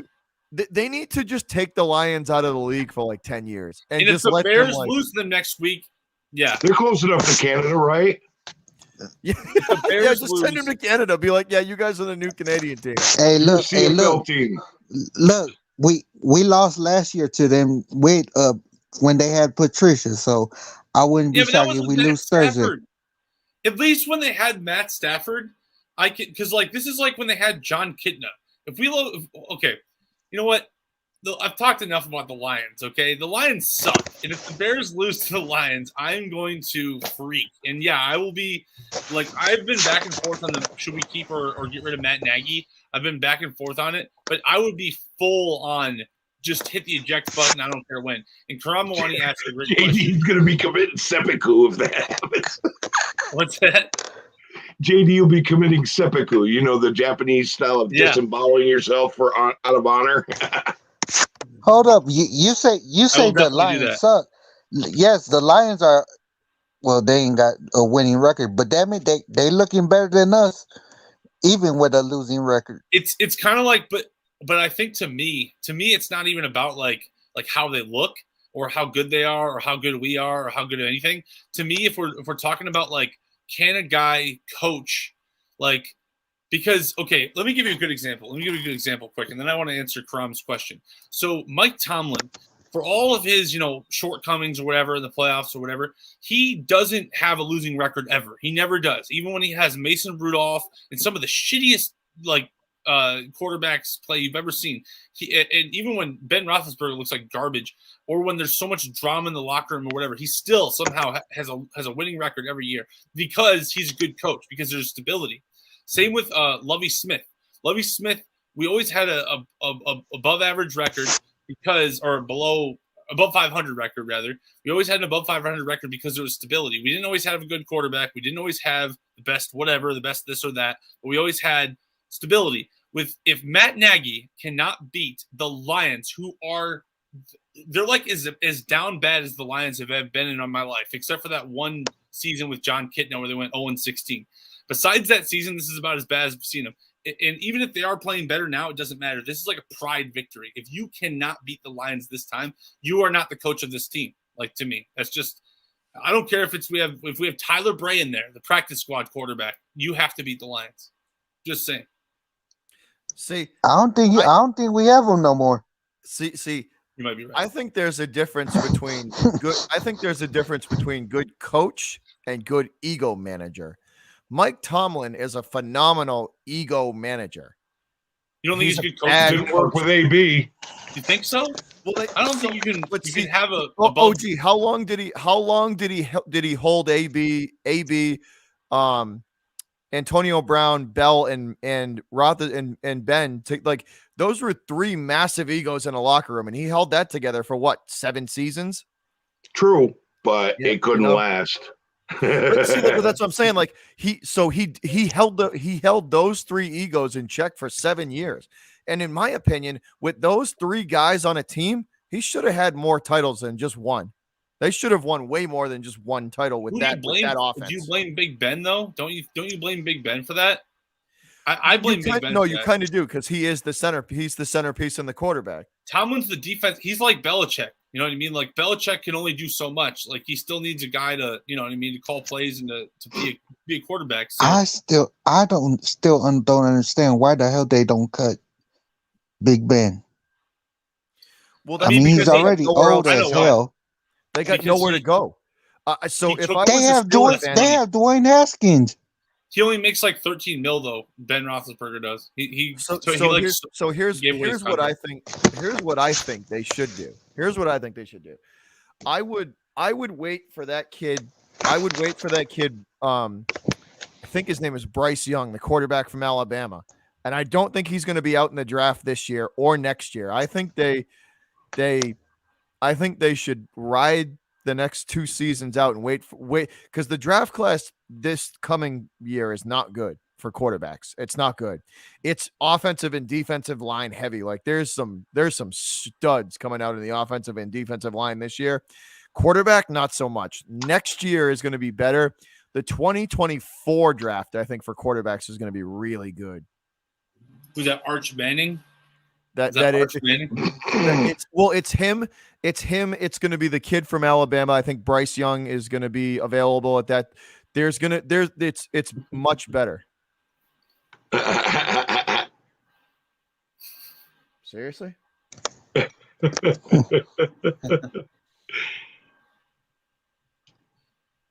need your attention, and I need it right now. That's Cat. So you haven't met my cat, right? He's half Maine Coon. He's 21 and a half pounds, dude. Yeah. Whoa. Big boy. You know, it's funny. I got an Australian cattle dog. He's 13 years old. Every once in a while, he'll jump up in my lap when I'm on one of these. And it's like, okay, he's silver and black. You know, it's my dog. yeah, it fits. There you go. But, dude, yeah, here's the thing. You got to find, maybe there's another quarterback somewhere that you can get your hands on who's on a practice squad or somewhere who's actually got a lot of potential. Get him in behind Big Ben, just learning. Because realistically, you're talking 2024. By then, you're going to have to cut Big Ben in half and count the rings and find out how old he really is. Yeah. This guy he's not going to last that long. So they might want to get, so even if they go after a 2-year rental, you know, somebody who's just a two-year rental, then just to get them, even if they keep them, like maybe they should, like, as long as you're competitive, like 9-8, you know, 9-8, you know, one of those kind of, you know, like 2 years like that, where you're hovering right around 500 or above it, you know, or just above it. It's one of those guys, because the draft class for quarterbacks in the next the next season is not going to be. This one's not good. This one's definitely not good. And the next year's one, I don't think is going to be much better. There's a couple of guys, but not many. It's really going to be any team who's quarterback hungry, and they're going to need one in the next couple of years. They're going to be up a creek, because there's really not much. See, Derek Carr's got one more year on his contract. You guys should try and trade him. That would be the ideal time, 2024, to pick up a QB to learn under Derek Carr. But you see, if you wait, Derek Carr's draft stock, his stock might go down, you know? So you may have to do it next either this year or next year. If somebody put it this way, if somebody offers you a king's ransom for Carr, it might be hard to say no to that. Nobody's going to do that, though. Okay, because his contract was build team friendly. Yeah. So next year's the last year of that contract. And there's some fat money owed, and if you just give him an extension, he'll take a pay cut. He will. He wants to be a Raider. Give him a 4-year deal. 2024, pick up his replacement. He's got 2 years of learning from him. Yeah. And then put him out to pasture, glue factory, whatever. You know. What in 4 years? How long will Carr have been in the league? He's been in. This is his 8th year. So that'll be his 12th season. So that's a pretty good. Right, and he's not even 30 yet. Oh, I didn't even know that. No, it must be mine. He's not in his prime yet. You know what you could do? You could try and fleece the Dolphins into trying to trade for him. You don't understand. If you try to trade him, he's going to go retire. He really already said, "I'm a Raider, and it's the only team I'm going to play for. And if I'm not going anywhere, I'll retire before anything." He already said it. Really? He's a Raider. At least he's showing team loyalty, which is, I'll give him props for that. The guy wears his heart on his sleeve, and he put that in, and his agent was probably sitting there going, "Oh no!" That's what I was going to say. His agent probably hated him when he said that. I don't think he cares. You know, Pastor Carr has a career afterwards. Well, didn't it like the whole Henry Ruggs incident that really crushed him too? I know that crushed the entire nation. Yeah, it was a rough ordeal. They traded up for that guy, didn't they? Over other guys too. So I'm surprised Mike Mack even has a job after that. That's okay. Okay, and again, that wasn't Mike Mack's pick.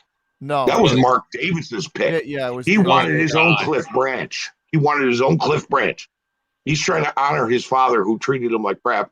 But he wanted Cliff Branch, and he grabbed Ruggs. I did not know that. Mike Mayock is not picking the first 2 or 3 picks in any draft he's been involved in. Really? Okay. Lee Farrell was Gunther's pick. Okay. Paul Gunther's pick. Mike Mayock chose Henry Ruggs. Gruden took Arnett, and they knew he was a risk. Okay. So our 2020 first round picks, which were Arnett and Ruggs, are no longer on the team. Okay. Gruden always insisted on the first 2 or 3 picks. Mark Davis took a pick. Paul Gunther took a pick. I'd like to see Mike Mayock just do all the picks, because Mike Mayock got in the 4th and 5th rounds. Let's see, who do we get in 4th and 5th rounds? We got Henry Ruggs. We got Hobbs. we got some real badass players. Hobbs is gonna. You give Hobbs like 3-4 seasons, that dude's gonna be a stud. He'll be a stud. He won't even need 3 or 4, and he's already the highest rated rookie in his position right now. But you got guys who interfered with Mayock, and then Mayock was left with, okay, what's the best I can get? And he picked up some badass players in the 4th, 5th, and 6th round. But I'd like to see a draft that's all Mike Mayock this year and see what happens. Total hype. Also, I got to answer Bill's question Mike too. Mayock wanted CeeDee Lamb. Shout out to Ross. CeeDee Lamb was the best receiver in that draft. Period. That's who Mike Mayock wanted, and we could have had him. But Mark Davis overruled that. What do you do? Tell your boss no? That's Mark Davis being Mark Davis, though. It's Mark Davis trying to be Al Davis. That's crazy. So shout out to Ross for the $5 donation. He says, "Hey boys, been crazy busy from work. Bobby, thoughts on McDaniels saying he's not in charge of the red zone offense? You know how I feel about McDaniels. That dude's an idiot sometimes, Ross."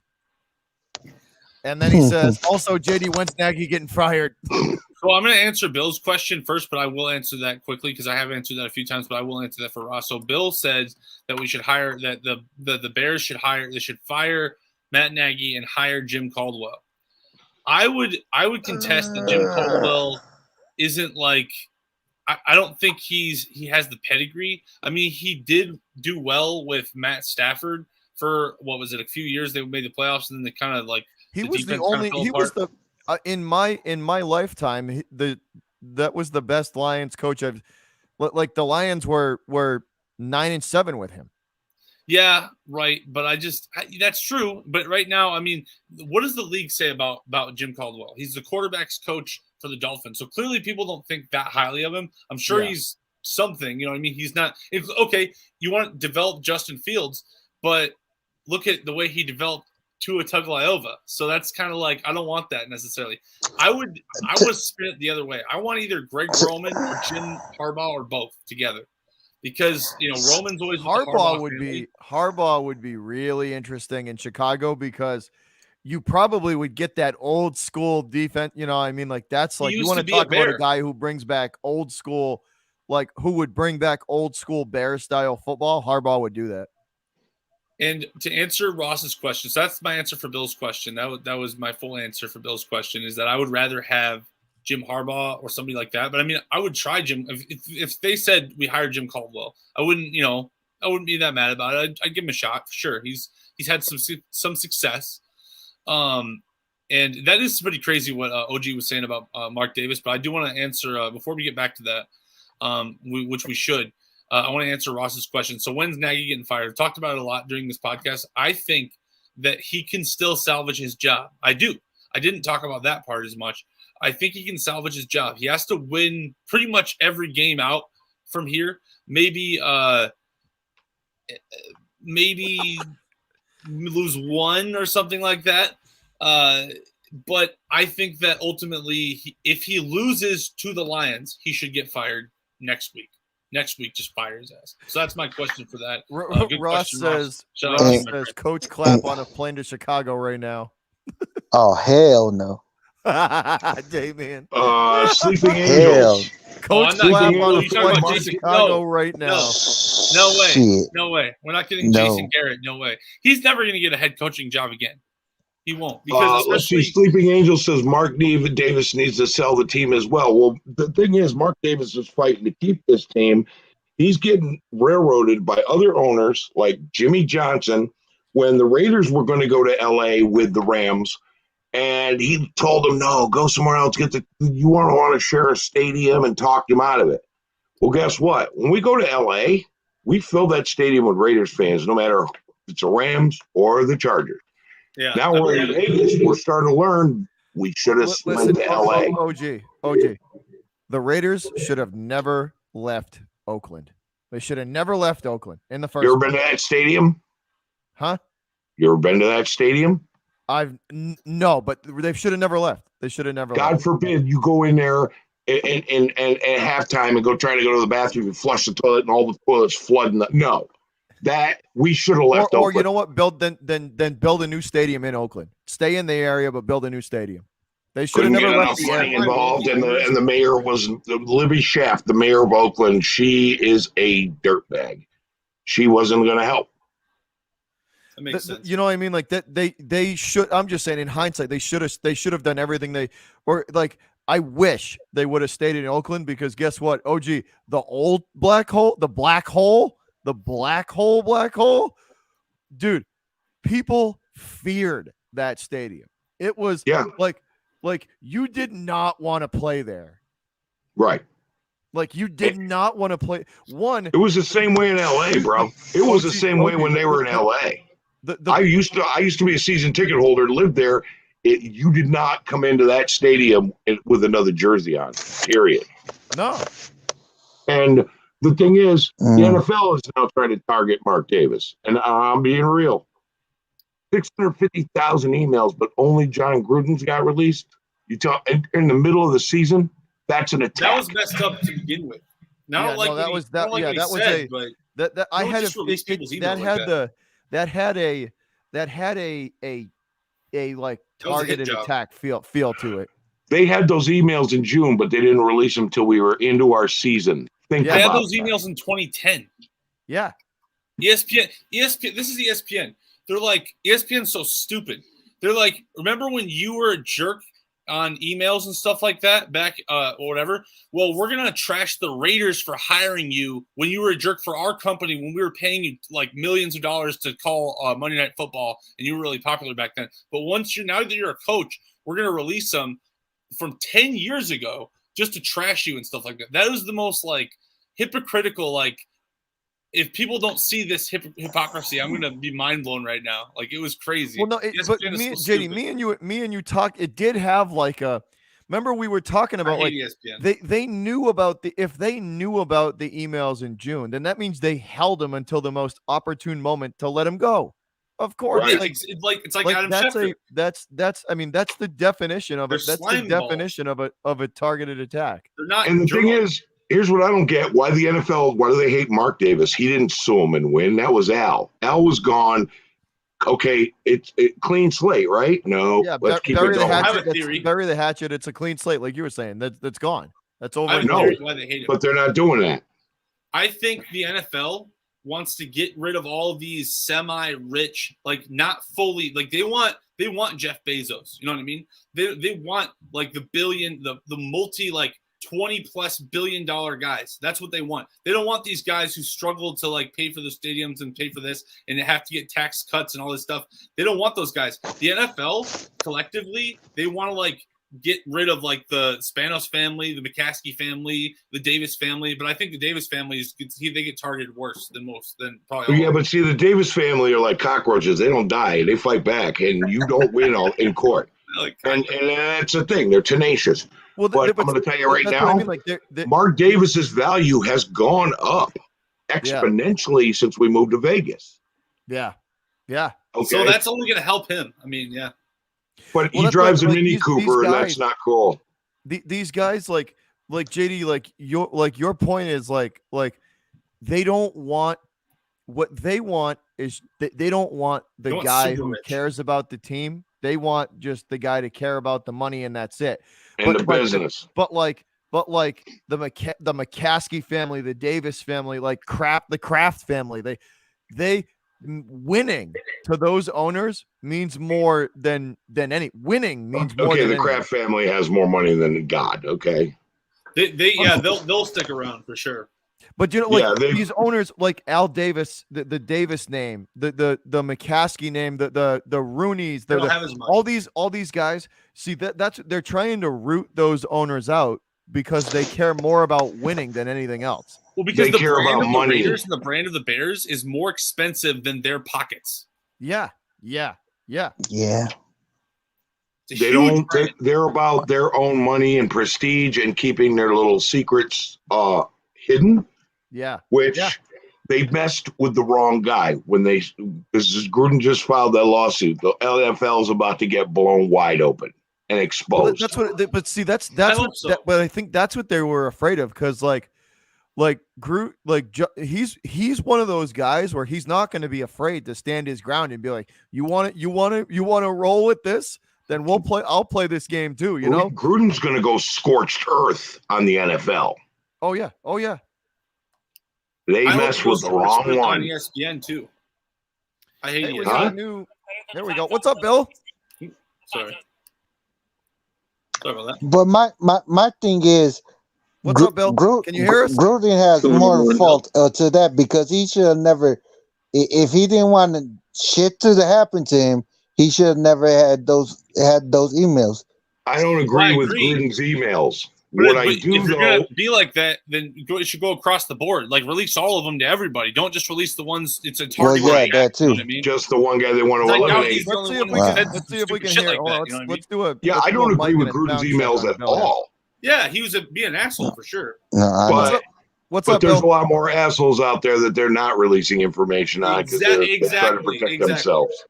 Be consistent. Dan Snyder is one of them. I'm sure Gruden's an asshole. I'm sure he is. Oh yeah.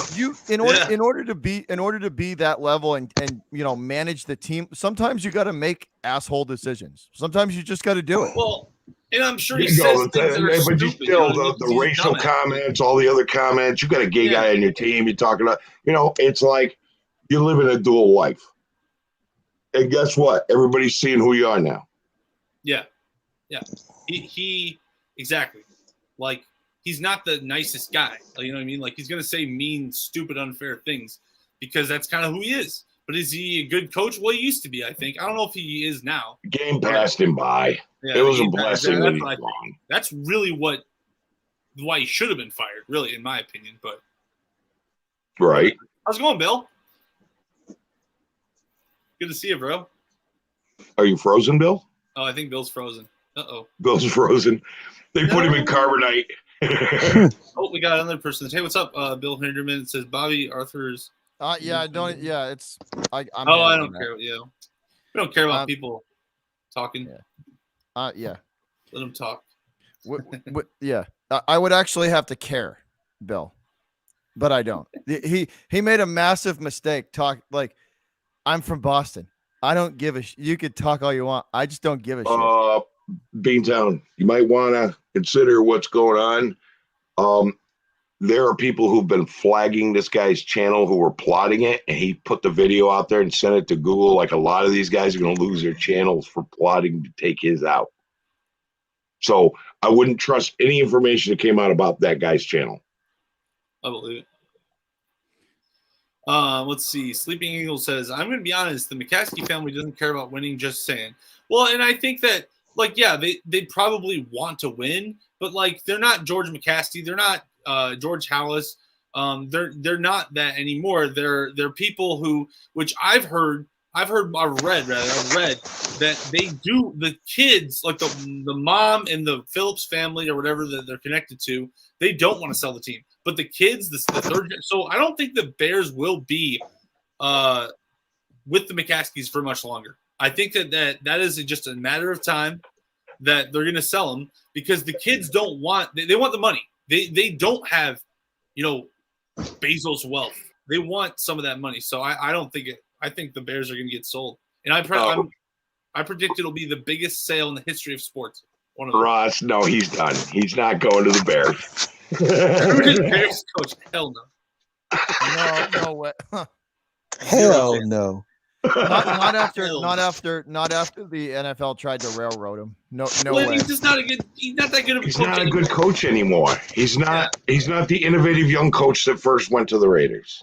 Yeah, no. He used to be Sean McVay. Now he gets owned by Sean McVay. That's the issue when you first hired him, OG. That's the issue that I had. I remember talking about it and just being like, I don't know if this is gonna work. Like, I don't think this is gonna work. I think they just paid a lot of money for something an experiment that's ultimately not gonna work. Okay, well, here's how this went down. You know who Amy Trask is? She was the first female CEO of the NFL. She was with the Raiders. I know who she is. Yeah. Okay. Her and Al Davis were having a discussion. There were these two coordinators, and she said, "Get Belichick," and he said, "No, I'm taking Gruden." Really? Wait, there's more. Wait, there's more. When the tuck rule thing happened, afterwards, Al says, Amy, what do you think if I trade Gruden? And she said, don't do it. And he sent him to the Buccaneers. Amy Trask was on her point. She knew what she was talking about. Al Davis was starting to slip a little by then. Don't get me wrong. I respect Al Davis. Love Al. But he was starting to slip around that time, and it got worse as the years went on. See Jamarcus Russell. Darius Hayward Bay. Example A, Jamarcus Russell. Yeah. Oh, That story about him watching tape and then lying about it is still the funniest thing I've ever heard. Jabba the Russell. Well- yeah. Showing up to well- camp 50 pounds overweight. Hey, Well- Jamarcus, did you watch that tape? Oh yeah, man. It was blank, bro. There was nothing on it. Well, from what I also heard from because they said that when Antonio Brown was there, that Antonio Brown was already saying that Gruden and Mayock had some dirty shit on them. He had dirty shit on them that could have got them in I've heard trouble. that it doesn't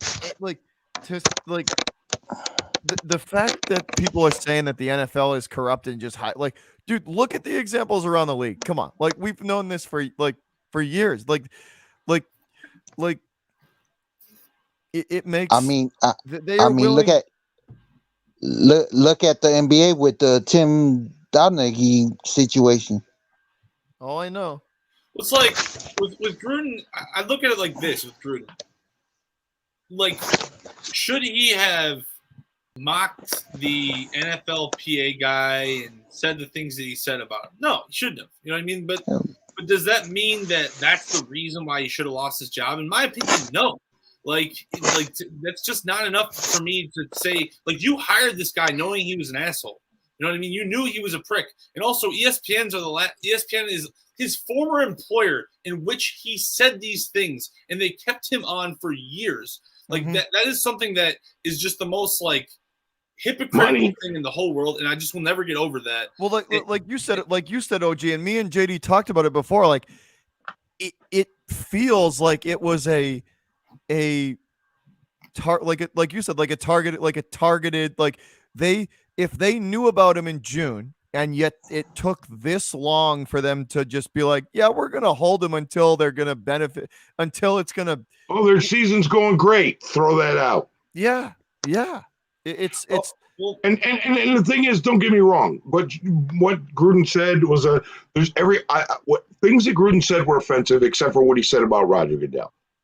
I agreed with that. Well, yeah, it's his opinion. It's like he shouldn't, maybe he shouldn't like be a jerk. You know what I mean? Like, but is that the reason why a football coach should be fired? I don't think so. Now, do I think that he should have kept his job? Absolutely not, because he sucks. But like, no, but realistically, did you agree with what he said about Roger Goodell? I don't even remember what he said. I remember he was just like, he's a P word. He's a P word. Oh, he said, yeah. He said So Goodell was a puss. He did. He said Goodell was. He said Goodell, dude. You know that Goodell. little nerd Goodell. You know that nerd Goodell is. Please. Hey, Goodell, when they introduce you at the first round of the draft, pretty much all the fans in the NFL think the same thing. and you know what's the shitty part? I bet you that's the only that part of the email thing was that was the only thing that got him investigated and got him to quit. No, that's the reason Goodell had those emails leaked. Oh well. I mean, yeah, like that's what I think. I think that like there was a little bit of like that the journalists were like, all right, well, we don't like John Gruden anymore. We're gonna attack him like this. And I just find it funny that like the people who attacked him are the ones who gave him millions of dollars after he did what they're reporting on what he did. That'd be like if I like hired someone, right? They committed like murder or something, let's say, even though that's a little bit extreme, like compared to this. But like, let's say they committed a major crime and I just covered it up for 8 years, still paid them all the money. And then when they went to someone else, I was like, oh yeah, by the way, that guy, he did this. He's a murderer. You know what I mean? Like, What is wrong with you? And I'm not saying they shouldn't have done it. Eventually, eventually it's going to happen. It's going to come out. These things should come out. But I just like what they didn't do it back then when they were making money off him, though. They didn't do it when they were making money off him. Exactly. That's my point. That's literally my point. You're gonna cash him out and then just throw him under the bus right when he leaves. I just think that's insane. And I think that like ESPN got no flack for that. Like, you literally hired this guy that you claim is a racist or whatever. You claim all these things and stuff, but you had him hired. So why don't we look at everyone, all of your emails, your whole company's emails then? Why don't we look at every single person in your employer, all of the things they've ever said to anyone? Because that's right. But this lawsuit's going to get that exposed. Diddy, me and you did talk about it, and it's like, I hope it does. Like we talked about it a couple of times, and it's like they held that until the most opportune moment that they could use it in. Like, exactly. Like Gruden absolutely has a case for going after the NFL for that. Like, absolutely. And the other emails will be exposed. And what did he say? What did he say in his last interview? The truth's going to come out. Oh yeah. Oh, dude. And you think all these other guys are safe? If Gruden's going down, he's taking some MFers with him on the way. You know what I mean? Scorched earth. Guys, you're gonna say some stupid and unfair things. Like, I just feel like, I don't know. We just need to stop being so sensitive these days. You know what I mean? Especially, but you know what I mean? If Gruden's gonna go, maybe down we should like just that, be nicer. That's true too. I agree. That's true. If he's going down like that, and that's how the NFL wants to do him, like that, they're going to do it like that. You better believe that he's going to be taking some motherfucker down with him. He's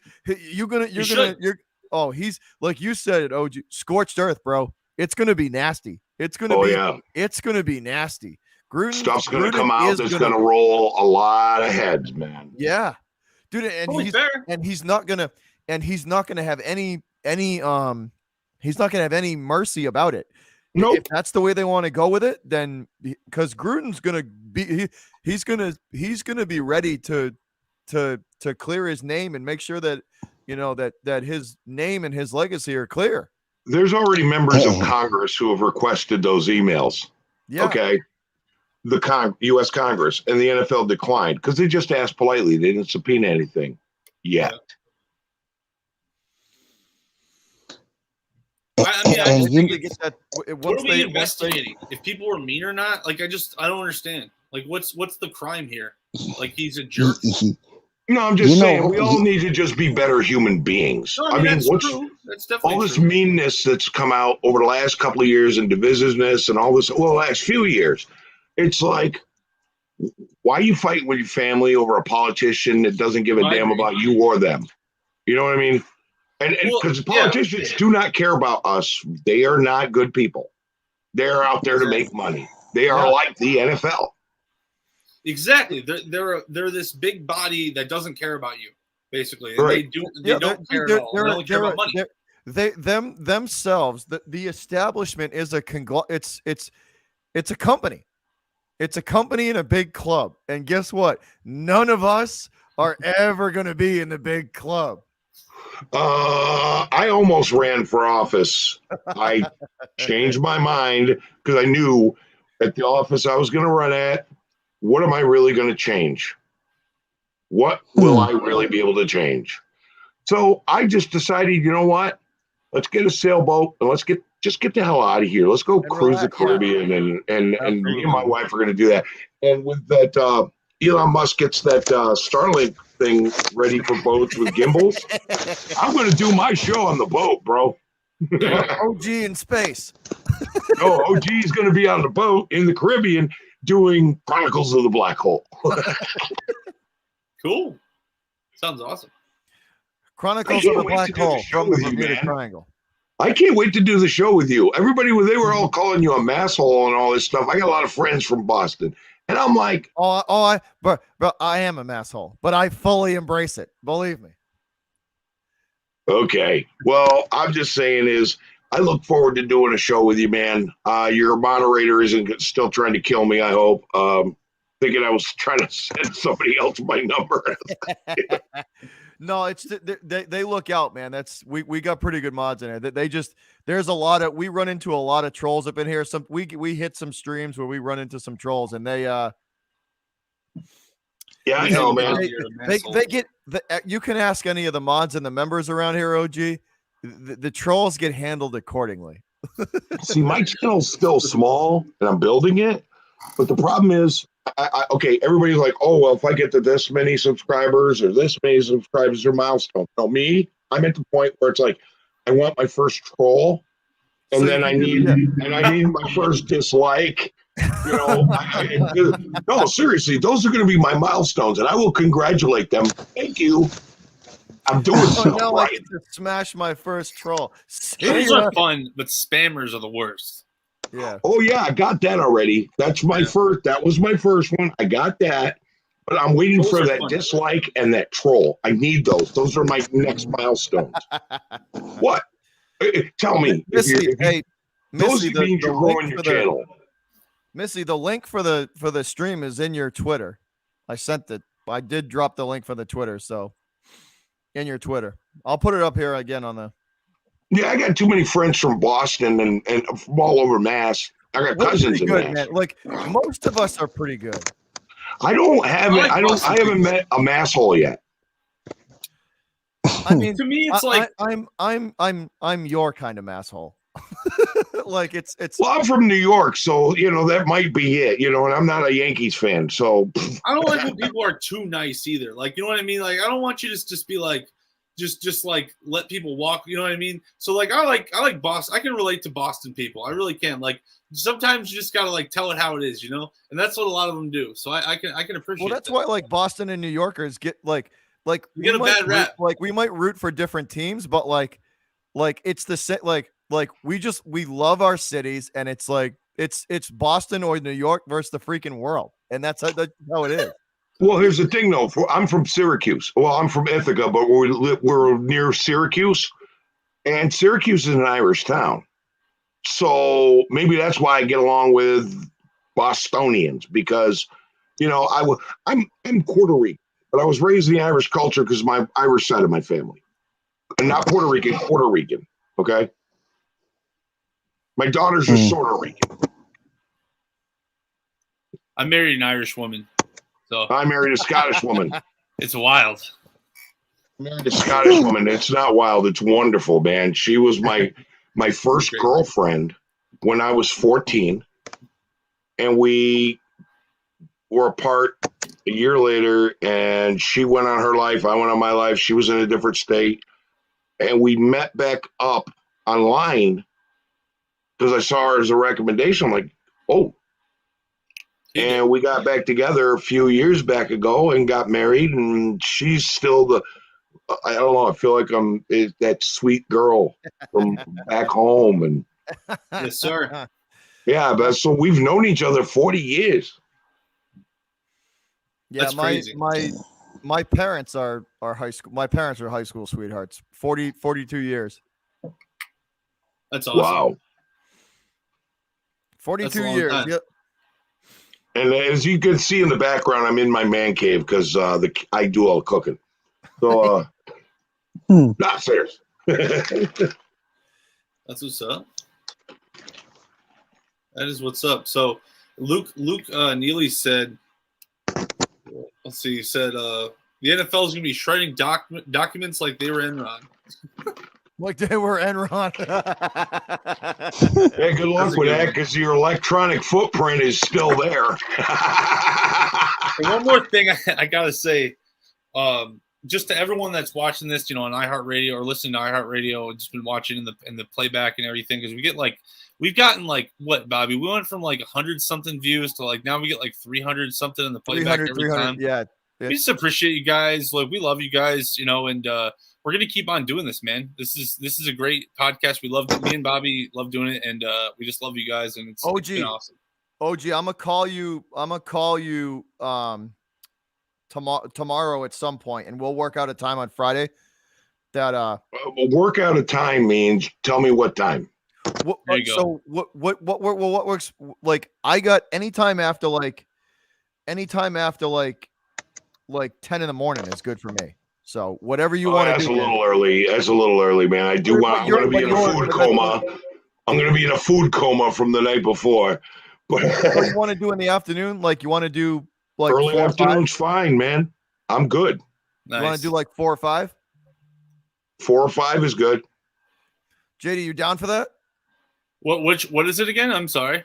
We're gonna have OG on. He wants to come on the I-90.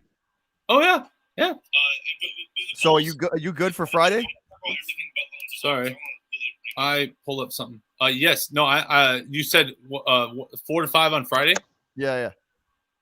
Or do you want it? Or can we do it? No, it should be good. No. It's what we can we'll work it out now. Look, I'll have coffee and be awake by noon. Okay, so whatever works for you, man. I usually don't sleep. I work third shift, so I don't even go to work till 8 till 10 or whatever. So I'm 8 to 10. Yeah, so I'm good. Yes, sir. Absolutely. We can talk about the Raiders, the playoff hunt. We had a lot to talk about. Do you watch basketball, OG? I used to. Yeah, we can talk a little bit about that if we want, or something. Whatever we. I watch Syracuse basketball. Okay. I haven't watched the Orange in a while. No, I mean, I'm not. That's my wife. I used to be in love with all the sports and all that, except soccer. I didn't grow up in that generation, but you know. Sorry to interrupt the live broadcast, guys. JD, check the I-90 production room on Twitter. On Twitter? Yeah, sure. Check the So here's the thing, man. I would love to come on. It'd be fun. Is this going to be a podcast or iHeartRadio, man? You're like big time. So it's we're on iHeartRadio. It's a live broadcast, but it gets put up as it's podcasted on iHeartRadio. Nice. I got a face for radio. Me too. Yes, that makes 3 of us, so we're good. Yes, sir. Let's see. We got a few more comments. Sleeping Angel says, "Sweet, it's been a fun podcast." Yeah, usually I don't know if I'm sure you might have listened to other ones. Usually there's a script and we talk about topic after topic. This time we wanted to just give thanks to you guys and just kind of break bread with you and talk to you about whatever you guys want to talk about. It's been really fun just to kind of get the pulse, especially we talked a lot about the players today. Check it out. No, we don't want that. No. This is not a thing. We're not going to make this a thing. What the hell? Oh, hell no. Hell no. That's right, Damien. No, Ross. Oh, sorry. I was pulling it up. Is that what you were going to show me? Yeah. Hell no. Oh, no. Wow. Get out of here. Shit, bring back Mike Ditka. Shit. He's about 90 years old. The Sleeping Angel says, "Hell no, hell no." Have you seen him? No, he'd still punch you in the face. He's that kind of guy. I love Mike Ditka. Bill Tortolette. I don't know. I think Bobby might be. I don't know. He might be busy, and I don't know about maybe 10 a.m. tomorrow. What Eastern? Not sure. We'll see. Coach Clapp is coming. So, OG, you're free. What days are you? What days are you free? What days are you busy? You said Thursday and Tuesday, right? Monday and Thursday at 9 p.m. Eastern. Okay. Other than that, this week I'm off. So let's do this, right? Let's enjoy the holiday week, and then next I'll call you Monday. All right, Monday I'll call you and we'll set something up, OJ. Okay, I'll be working next week, but Friday I'm not available. From 11 till noon. I work a 13-hour work week, bro. That's it. And that day I work 1 hour. So we'll work something out. I'll give you a call. Me and JD will work something out. We'll get you on the show for sure. Yeah, like I said, dude, my schedule's easy. Yeah, definitely. We'll definitely work it out. I'll be in touch at some point in the next few days. All right, and if you want to do it this Friday, like I said, man, I'll be in a food coma, but I'll be up by 11, I'll be up and ready by between 11 and 12. If you want to do an early afternoon, I'm good. Late afternoon. Let's everybody just enjoy the holiday, and then we'll go at it again next week. We'll figure it out. Oh, okay. We're gonna enjoy the day where my people were pillaged. No, I'm just kidding. It's a little bit funny. You gotta have that is a little funny. I have a twisted sense of humor. That is a little funny. No, I only got a beard because I'm part Irish, but the rest of me, and part Puerto Rican, no. But the rest of me is Native American. Is it? What tribe? Well, there's 2 tribes. There's Taino, and there's also Cherokee. There you go. But I'm here in North or South Carolina, so I got some of that land back. Trail of Tears, go fuck yourself. We're back. I got some friends that in the Midwest that are part Sioux, I think Sioux. Yeah, my grandfather was born on the reservation in Oklahoma, Selders, and then he was one of the Windwalkers. The Windwalkers were the people who helped build the St. Lawrence Seaway and the New York skyline, the old back in the day. Yeah. They weren't afraid of being up high, and all of them were huge. My grandfather was 6'6", and he was the short one in the family. My uncle Erlo was 6'8".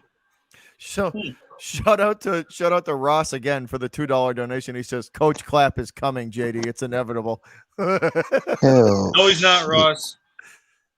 No, he's not. Coach Clapp is coming. That's the Would you last take person Clapp or you- Gruden? Which one would you? Oh, You said Jason Garrett or John Gruden? yeah. No, yeah. Clapp or Gruden? Yeah. The Clapp or Gruden.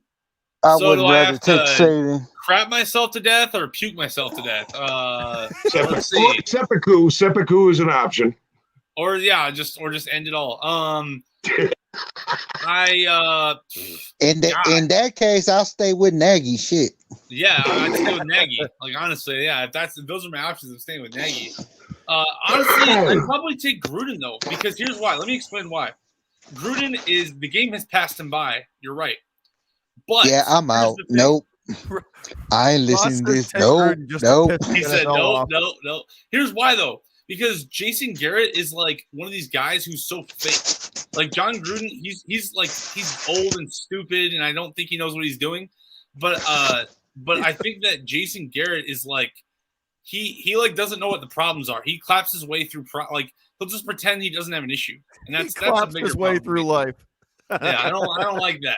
At least be critical of things. But Gruden's got the best quotes, man. Knock on wood if you're with You me. would get lots of good sound bites from him. It's funny. I mean, he's a You douchebag. get But good he's funny. content.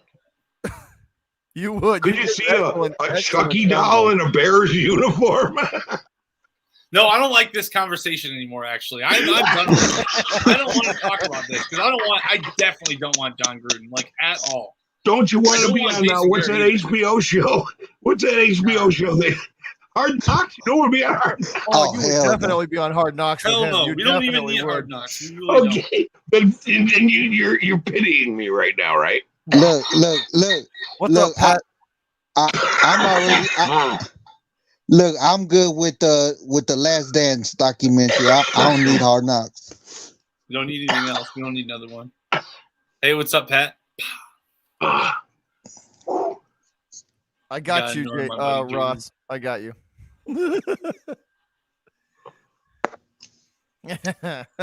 Ross says he's got a few questions to ask you in person and annoy you. Oh yeah, if you Oh. guys want to talk to me and Bobby sometimes too, we like to. What did we do? 12 hours the other day on Call of Duty. Oh, we did, yeah. 12 hours. That on was Call of Duty. crazy, man. We did a 12-hour stream on my gaming All channel. right. Did you Oh, watch the wow. game the other night Which one? where the Bruins raped the Flyers? Oh, the 5-2 one. The Yeah. other, yeah, I did. Yep. Yeah, that was like. I I'm sorry. I enjoyed every second of it, OG. I'm not a big hockey they fan, turned but I was around like, and lost, wow, and then that's they turned child around and lost. abuse. And then they lost to the Flames 4-0. Like that's No, that was yeah. But I mean, what they did to the Flyers, it was like Tyreek Hill level of child abuse. I mean, no, it was He said Tyree. God damn. the Flyers couldn't they couldn't do much the other night. It was they couldn't do much after the third one. It was you could tell Philly just kind of like they had given up at that point. The third or fourth, after the fourth one, it was definitely over. But the third one got that was it was curtains after that. yeah, 4 and 5 were like, let's just get this over with. Well, they gave up on it in front of the net on the fourth one. Like literally just gave up and just left their goalie hanging out to dry. All right, I got a question for all of y'all. Would What's you that? guys take? Because right now I just heard that AP just got waived. Would y'all take him? AP? Who? Adrian Yeah. Peterson? Yeah. I would take him. He's for like a veteran minimum, probably. I mean, I wouldn't take him because he got waived. He got waived in a situation where the Titans. I mean, I'd look at him, sure, but like I doubt I'd take him because he was in a situation where they desperately needed a power running back and they waived him. So clearly he's not the guy anymore. And you know what? Adrian Peterson, man, he is one of the, and no disrespect to him, because Adrian Peterson is one of the greatest running backs I've ever seen in my life. I will still say LaDainian Tomlinson is the greatest just because of his versatility. But he's right. Adrian Peterson's right there. He is one of the best. But it's amazing he even still plays. Him and Frank Gore. Can I have been answer a question in the chat? One of the greatest running backs I've ever seen in my generation. Is, Who's that? It's got to be Marshawn Lynch in his prime. It's got to be. Really? Yeah. Marsh. Okay. Lynch Beast mode. Yeah, I can't argue with that. I'm a power running back guy. I don't like finesse. I like just trucks. Like I want to see a running back run through a some bitch's soul. I haven't seen. On his I way to haven't the heard that end one zone. before, but Like I want to. Can I answer a question in the quote? Like I want to see truck stick and it like a truck stick and a dude just run through the other guy's soul. That's He what I said want truck to see. stick. Like that's why I loved what like as much as we had a rivalry with the Steelers in the early 2000s, right? Right? Jerome Bettis was fun to watch. That dude was fun to watch run the football because he would just truck stick guys. Jerome Bettis was my what put me out of football because I had a tryout with the Rams his rookie season, and he ran through me and cracked my skull, and all I heard was breaking glass, and I was done. It was like second to the last cuts. But somebody in the chat, OG lights out. oh yeah, OG somebody in the chat puts a comment. Can I answer that comment? Please. At 1984. OG, my Cowboys are going to abuse your Raiders Thursday, like they did the Chiefs and the Broncos. Oh, damn. Damn. We'll see about that. When Derek Carr's chomping on a turkey leg and Dak has to go eat a little nasty Whataburgers with mustard on them, we'll talk. Ow. Ow. He's talking the talk right now. What do you have to say, Pat? I've been doing this way too long. Where's Pat? Give him the link. Is he in? I want to hear this. I want to hear this smoke. Pat 1984. Come on in. I gave Ross the link. Where the hell is he? See, I would say something, but we already had our revenge game with y'all, so that game already explained itself. Revenge game. Yeah, you got us right after our coach was like busted with all those emails. Good call. Well, he said, "Sorry, I can't take a grown man and child that seriously." Damn, dude, he is talking shit right back. I like it. What say you, OG? Sorry, I can't take a grown man in a child's hat. oh shit. Well, I understand that you Brokeback Mountain people, Cowboys fans, Cowboy lovers, like you talk your trash. But, if you're afraid, I understand. That's cool. I could put on one of those little beanies with the whirly gig on top and still smoke you in that one. Come on. Damn. This is fun. We should. Oh, that's good. That's good. That's good.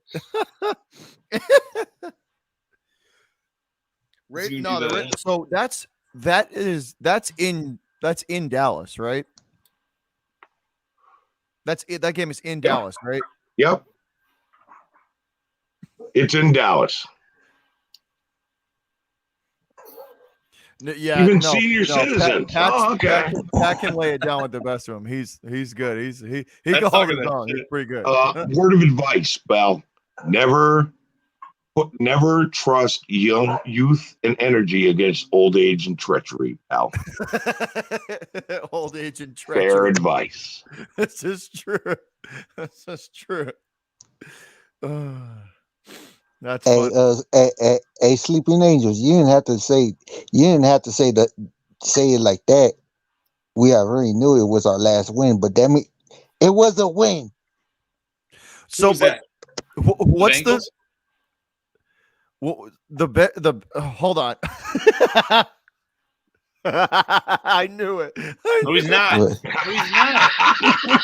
He's not coming anywhere. He's not coming anywhere. I don't know what you're talking about. It's not happening Bobby anytime. Brutal.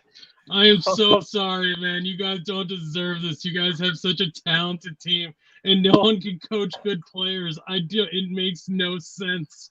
It's so stupid. You know he's in New York, right? So the obvious team, the obvious team that would pick him up right now would be the Jets. Ooh. Who? Who the Jets. Jets even have as an OC? They have an assistant coach from the 49ers. I love the Jets chant. Jets, just end the season. Just end the season. Choke. Oh my God. How can you have so much talent on a singular team, but not one coach can come into Chicago and get more than a 500 season? It is stupid. You do realize we never have our own line, right? Well, and like they keep grabbing talent guys every time in the draft. It's crazy. It's like the Pittsburgh Steelers. They will not draft an O-line.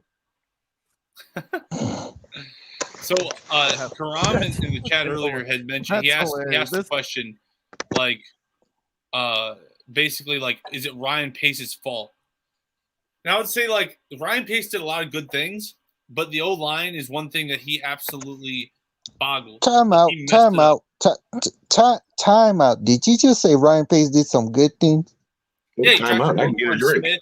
Name one goddamn thing that was good. Jalen Johnson, Justin Fields, Roquan Smith, Jalen Johnson, all good picks. Kyle Fuller was a good pick, but he couldn't pay him because he's an idiot. Khalil Mack would have been a good trade if you would have put better guys around him.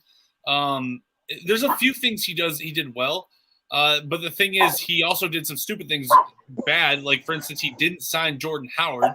He drafted Mitchell Trubisky. He hired Matt Nagy.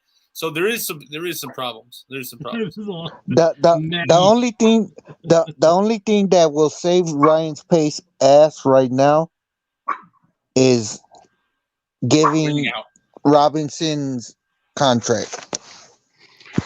You know, that Khalil Mack trade failed both teams. All we got was Josh Jacobs and Damon Arnett, who is no longer with the team.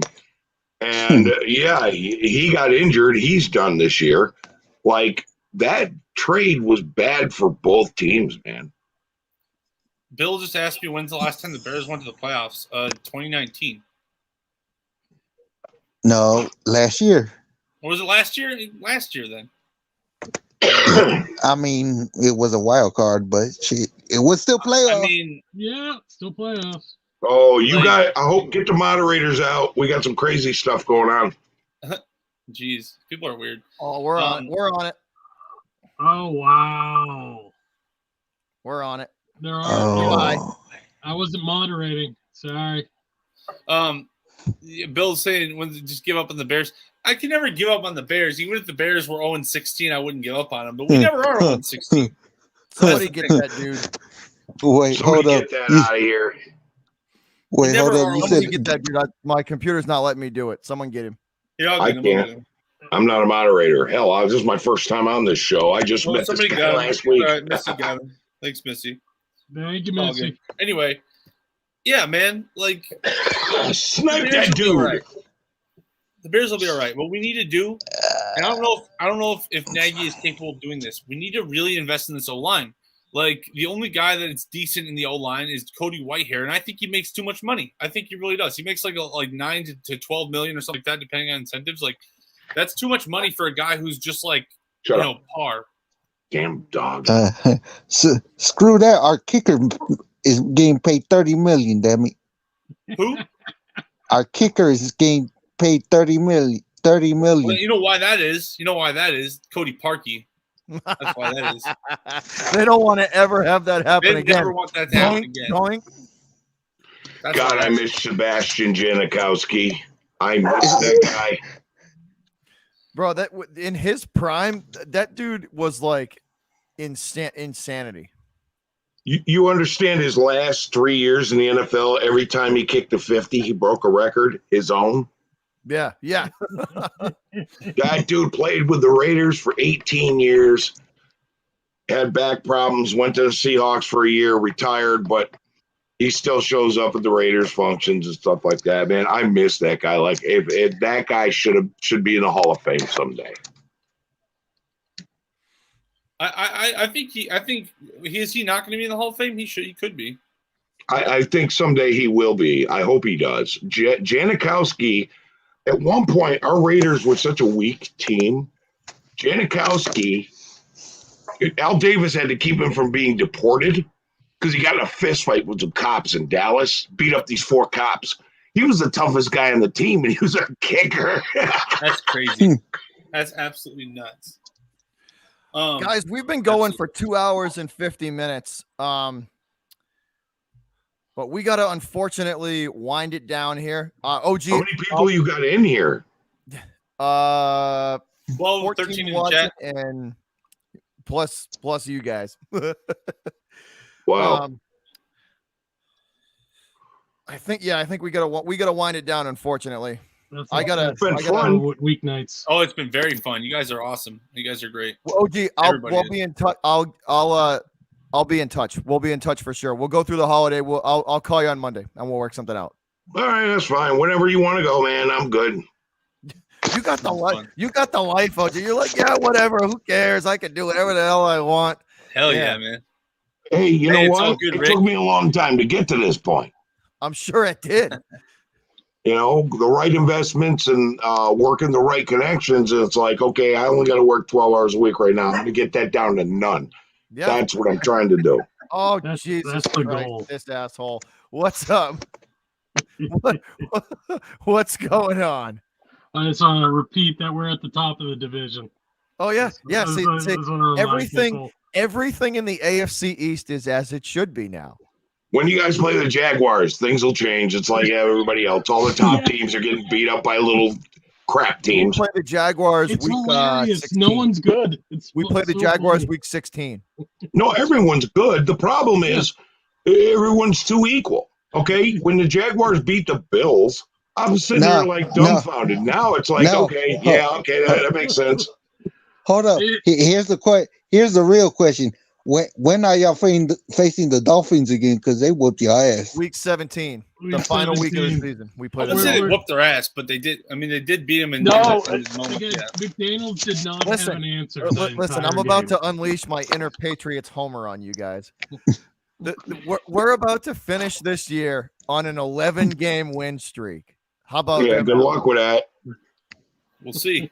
Good luck with that, because all the top teams. Look what happened to the Titans last week against the Houston Texans. I mean, That's wild. Titans, though. everybody's succumbing to this crap. But No, here's I the know thing, it. the only- If you're playing the Lions, you got to win. But everybody else, you don't know. unless you're the So Steelers. at the worst, listen, before we close it out, at the worst, the Patriots, let's say for shits and giggles, they get clipped by the Titans, right?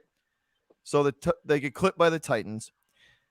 And then we still have to play Buffalo twice, one at home and one away. So You'll win one of those. at worst, like let's say that we split. At worst, let's say we split with Buffalo and You'll lose, split. and lose to the Titans. So 6-2 down the stretch. We just need 4 games to make it to the playoffs. Like again, I'm not getting out of range and saying we're gonna go first in the seed the whole way. Again, there's a lot of people with a lot easier schedules. Yeah, but bro, everybody needs 4 wins to the playoffs, okay? In the AFC, there's only 4 teams who need more than that. I want the Teams Bears who to had tank, 10 man. wins a couple of years ago and they didn't make the playoffs. It's crazy. So I'm telling you, there's going to be 9 and 8 teams going into this. Oh, we're playoffs. What? It's almost as bad as the taunting rules this year. Yeah, the whole NFL's upside down. We're in a, picture, if you will, a man in a different dimension. No, the whole NFL is like, You picture, remember if you the will, a NFL during league. the 70s and 80s where people would get suplexed, and now if someone points at someone, it's a 15-yard penalty? What happened? What happened to football? I don't know. I'm going to start watching Tiddlywinks. It's becoming a little tougher than the NFL. Can we put money on that? But so for those of you, as we wind it down, guys, OG, thanks for coming on, man. It's been a pleasure. It's been awesome. Appreciate it. I was just wanting to learn about your show and wanted to see how it worked, and this has been a blast, man. Yeah, it's gonna be when we have you on the show. Have you on the show, it's gonna be a lot of fun. It's gonna have a lot of fun.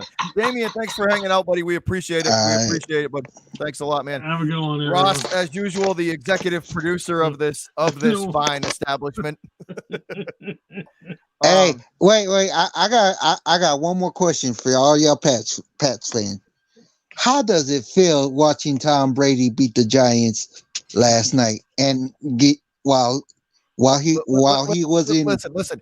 Brady is not wearing a flying Elvis, so I don't really care as much. It's always good to see the Giants lose because fuck that team. But if you're asking me listen, when Brady came home, you can cheer for him pregame and postgame, but during that Bucks and Pats game, the dude's the enemy.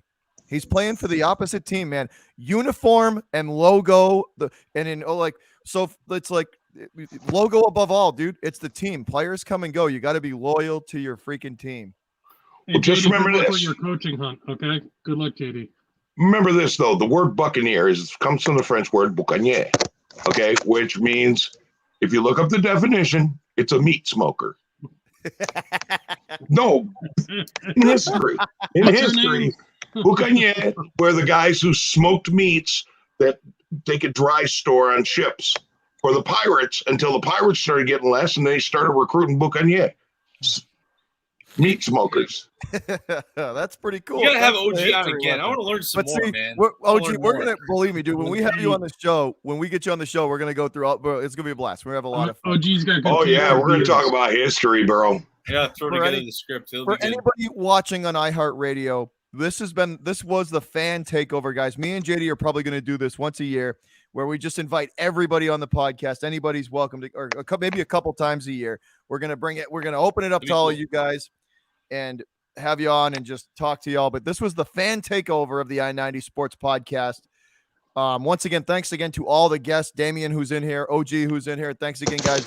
It's been a blast talking with y'all. It's been a lot of fun. But me and JD got to run. And Ross, thanks for showing up and giving JD hell as usual for Coach Clapp. Much appreciated. But we appreciate it, guys. We really do. We wish everybody a happy Thanksgiving from the I-90 Sports Podcast. Me, JD, and the executive producer down here, Ross. Happy Thanksgiving, guys. Go enjoy it with you and your friends, your family, and I hope everybody has an excellent holiday. And we will be back. Remember to give thanks. Happy American Appreciation Day, all that stuff. Absolutely. And Patriots are number one. And the Pats are number one. Screw the Jets too. Fuck the Jets. Bear down, though. You got to bear down.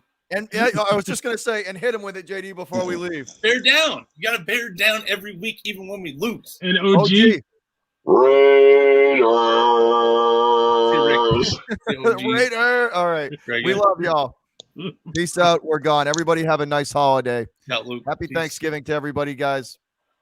From I-90 to you and yours. We're gone. Salute.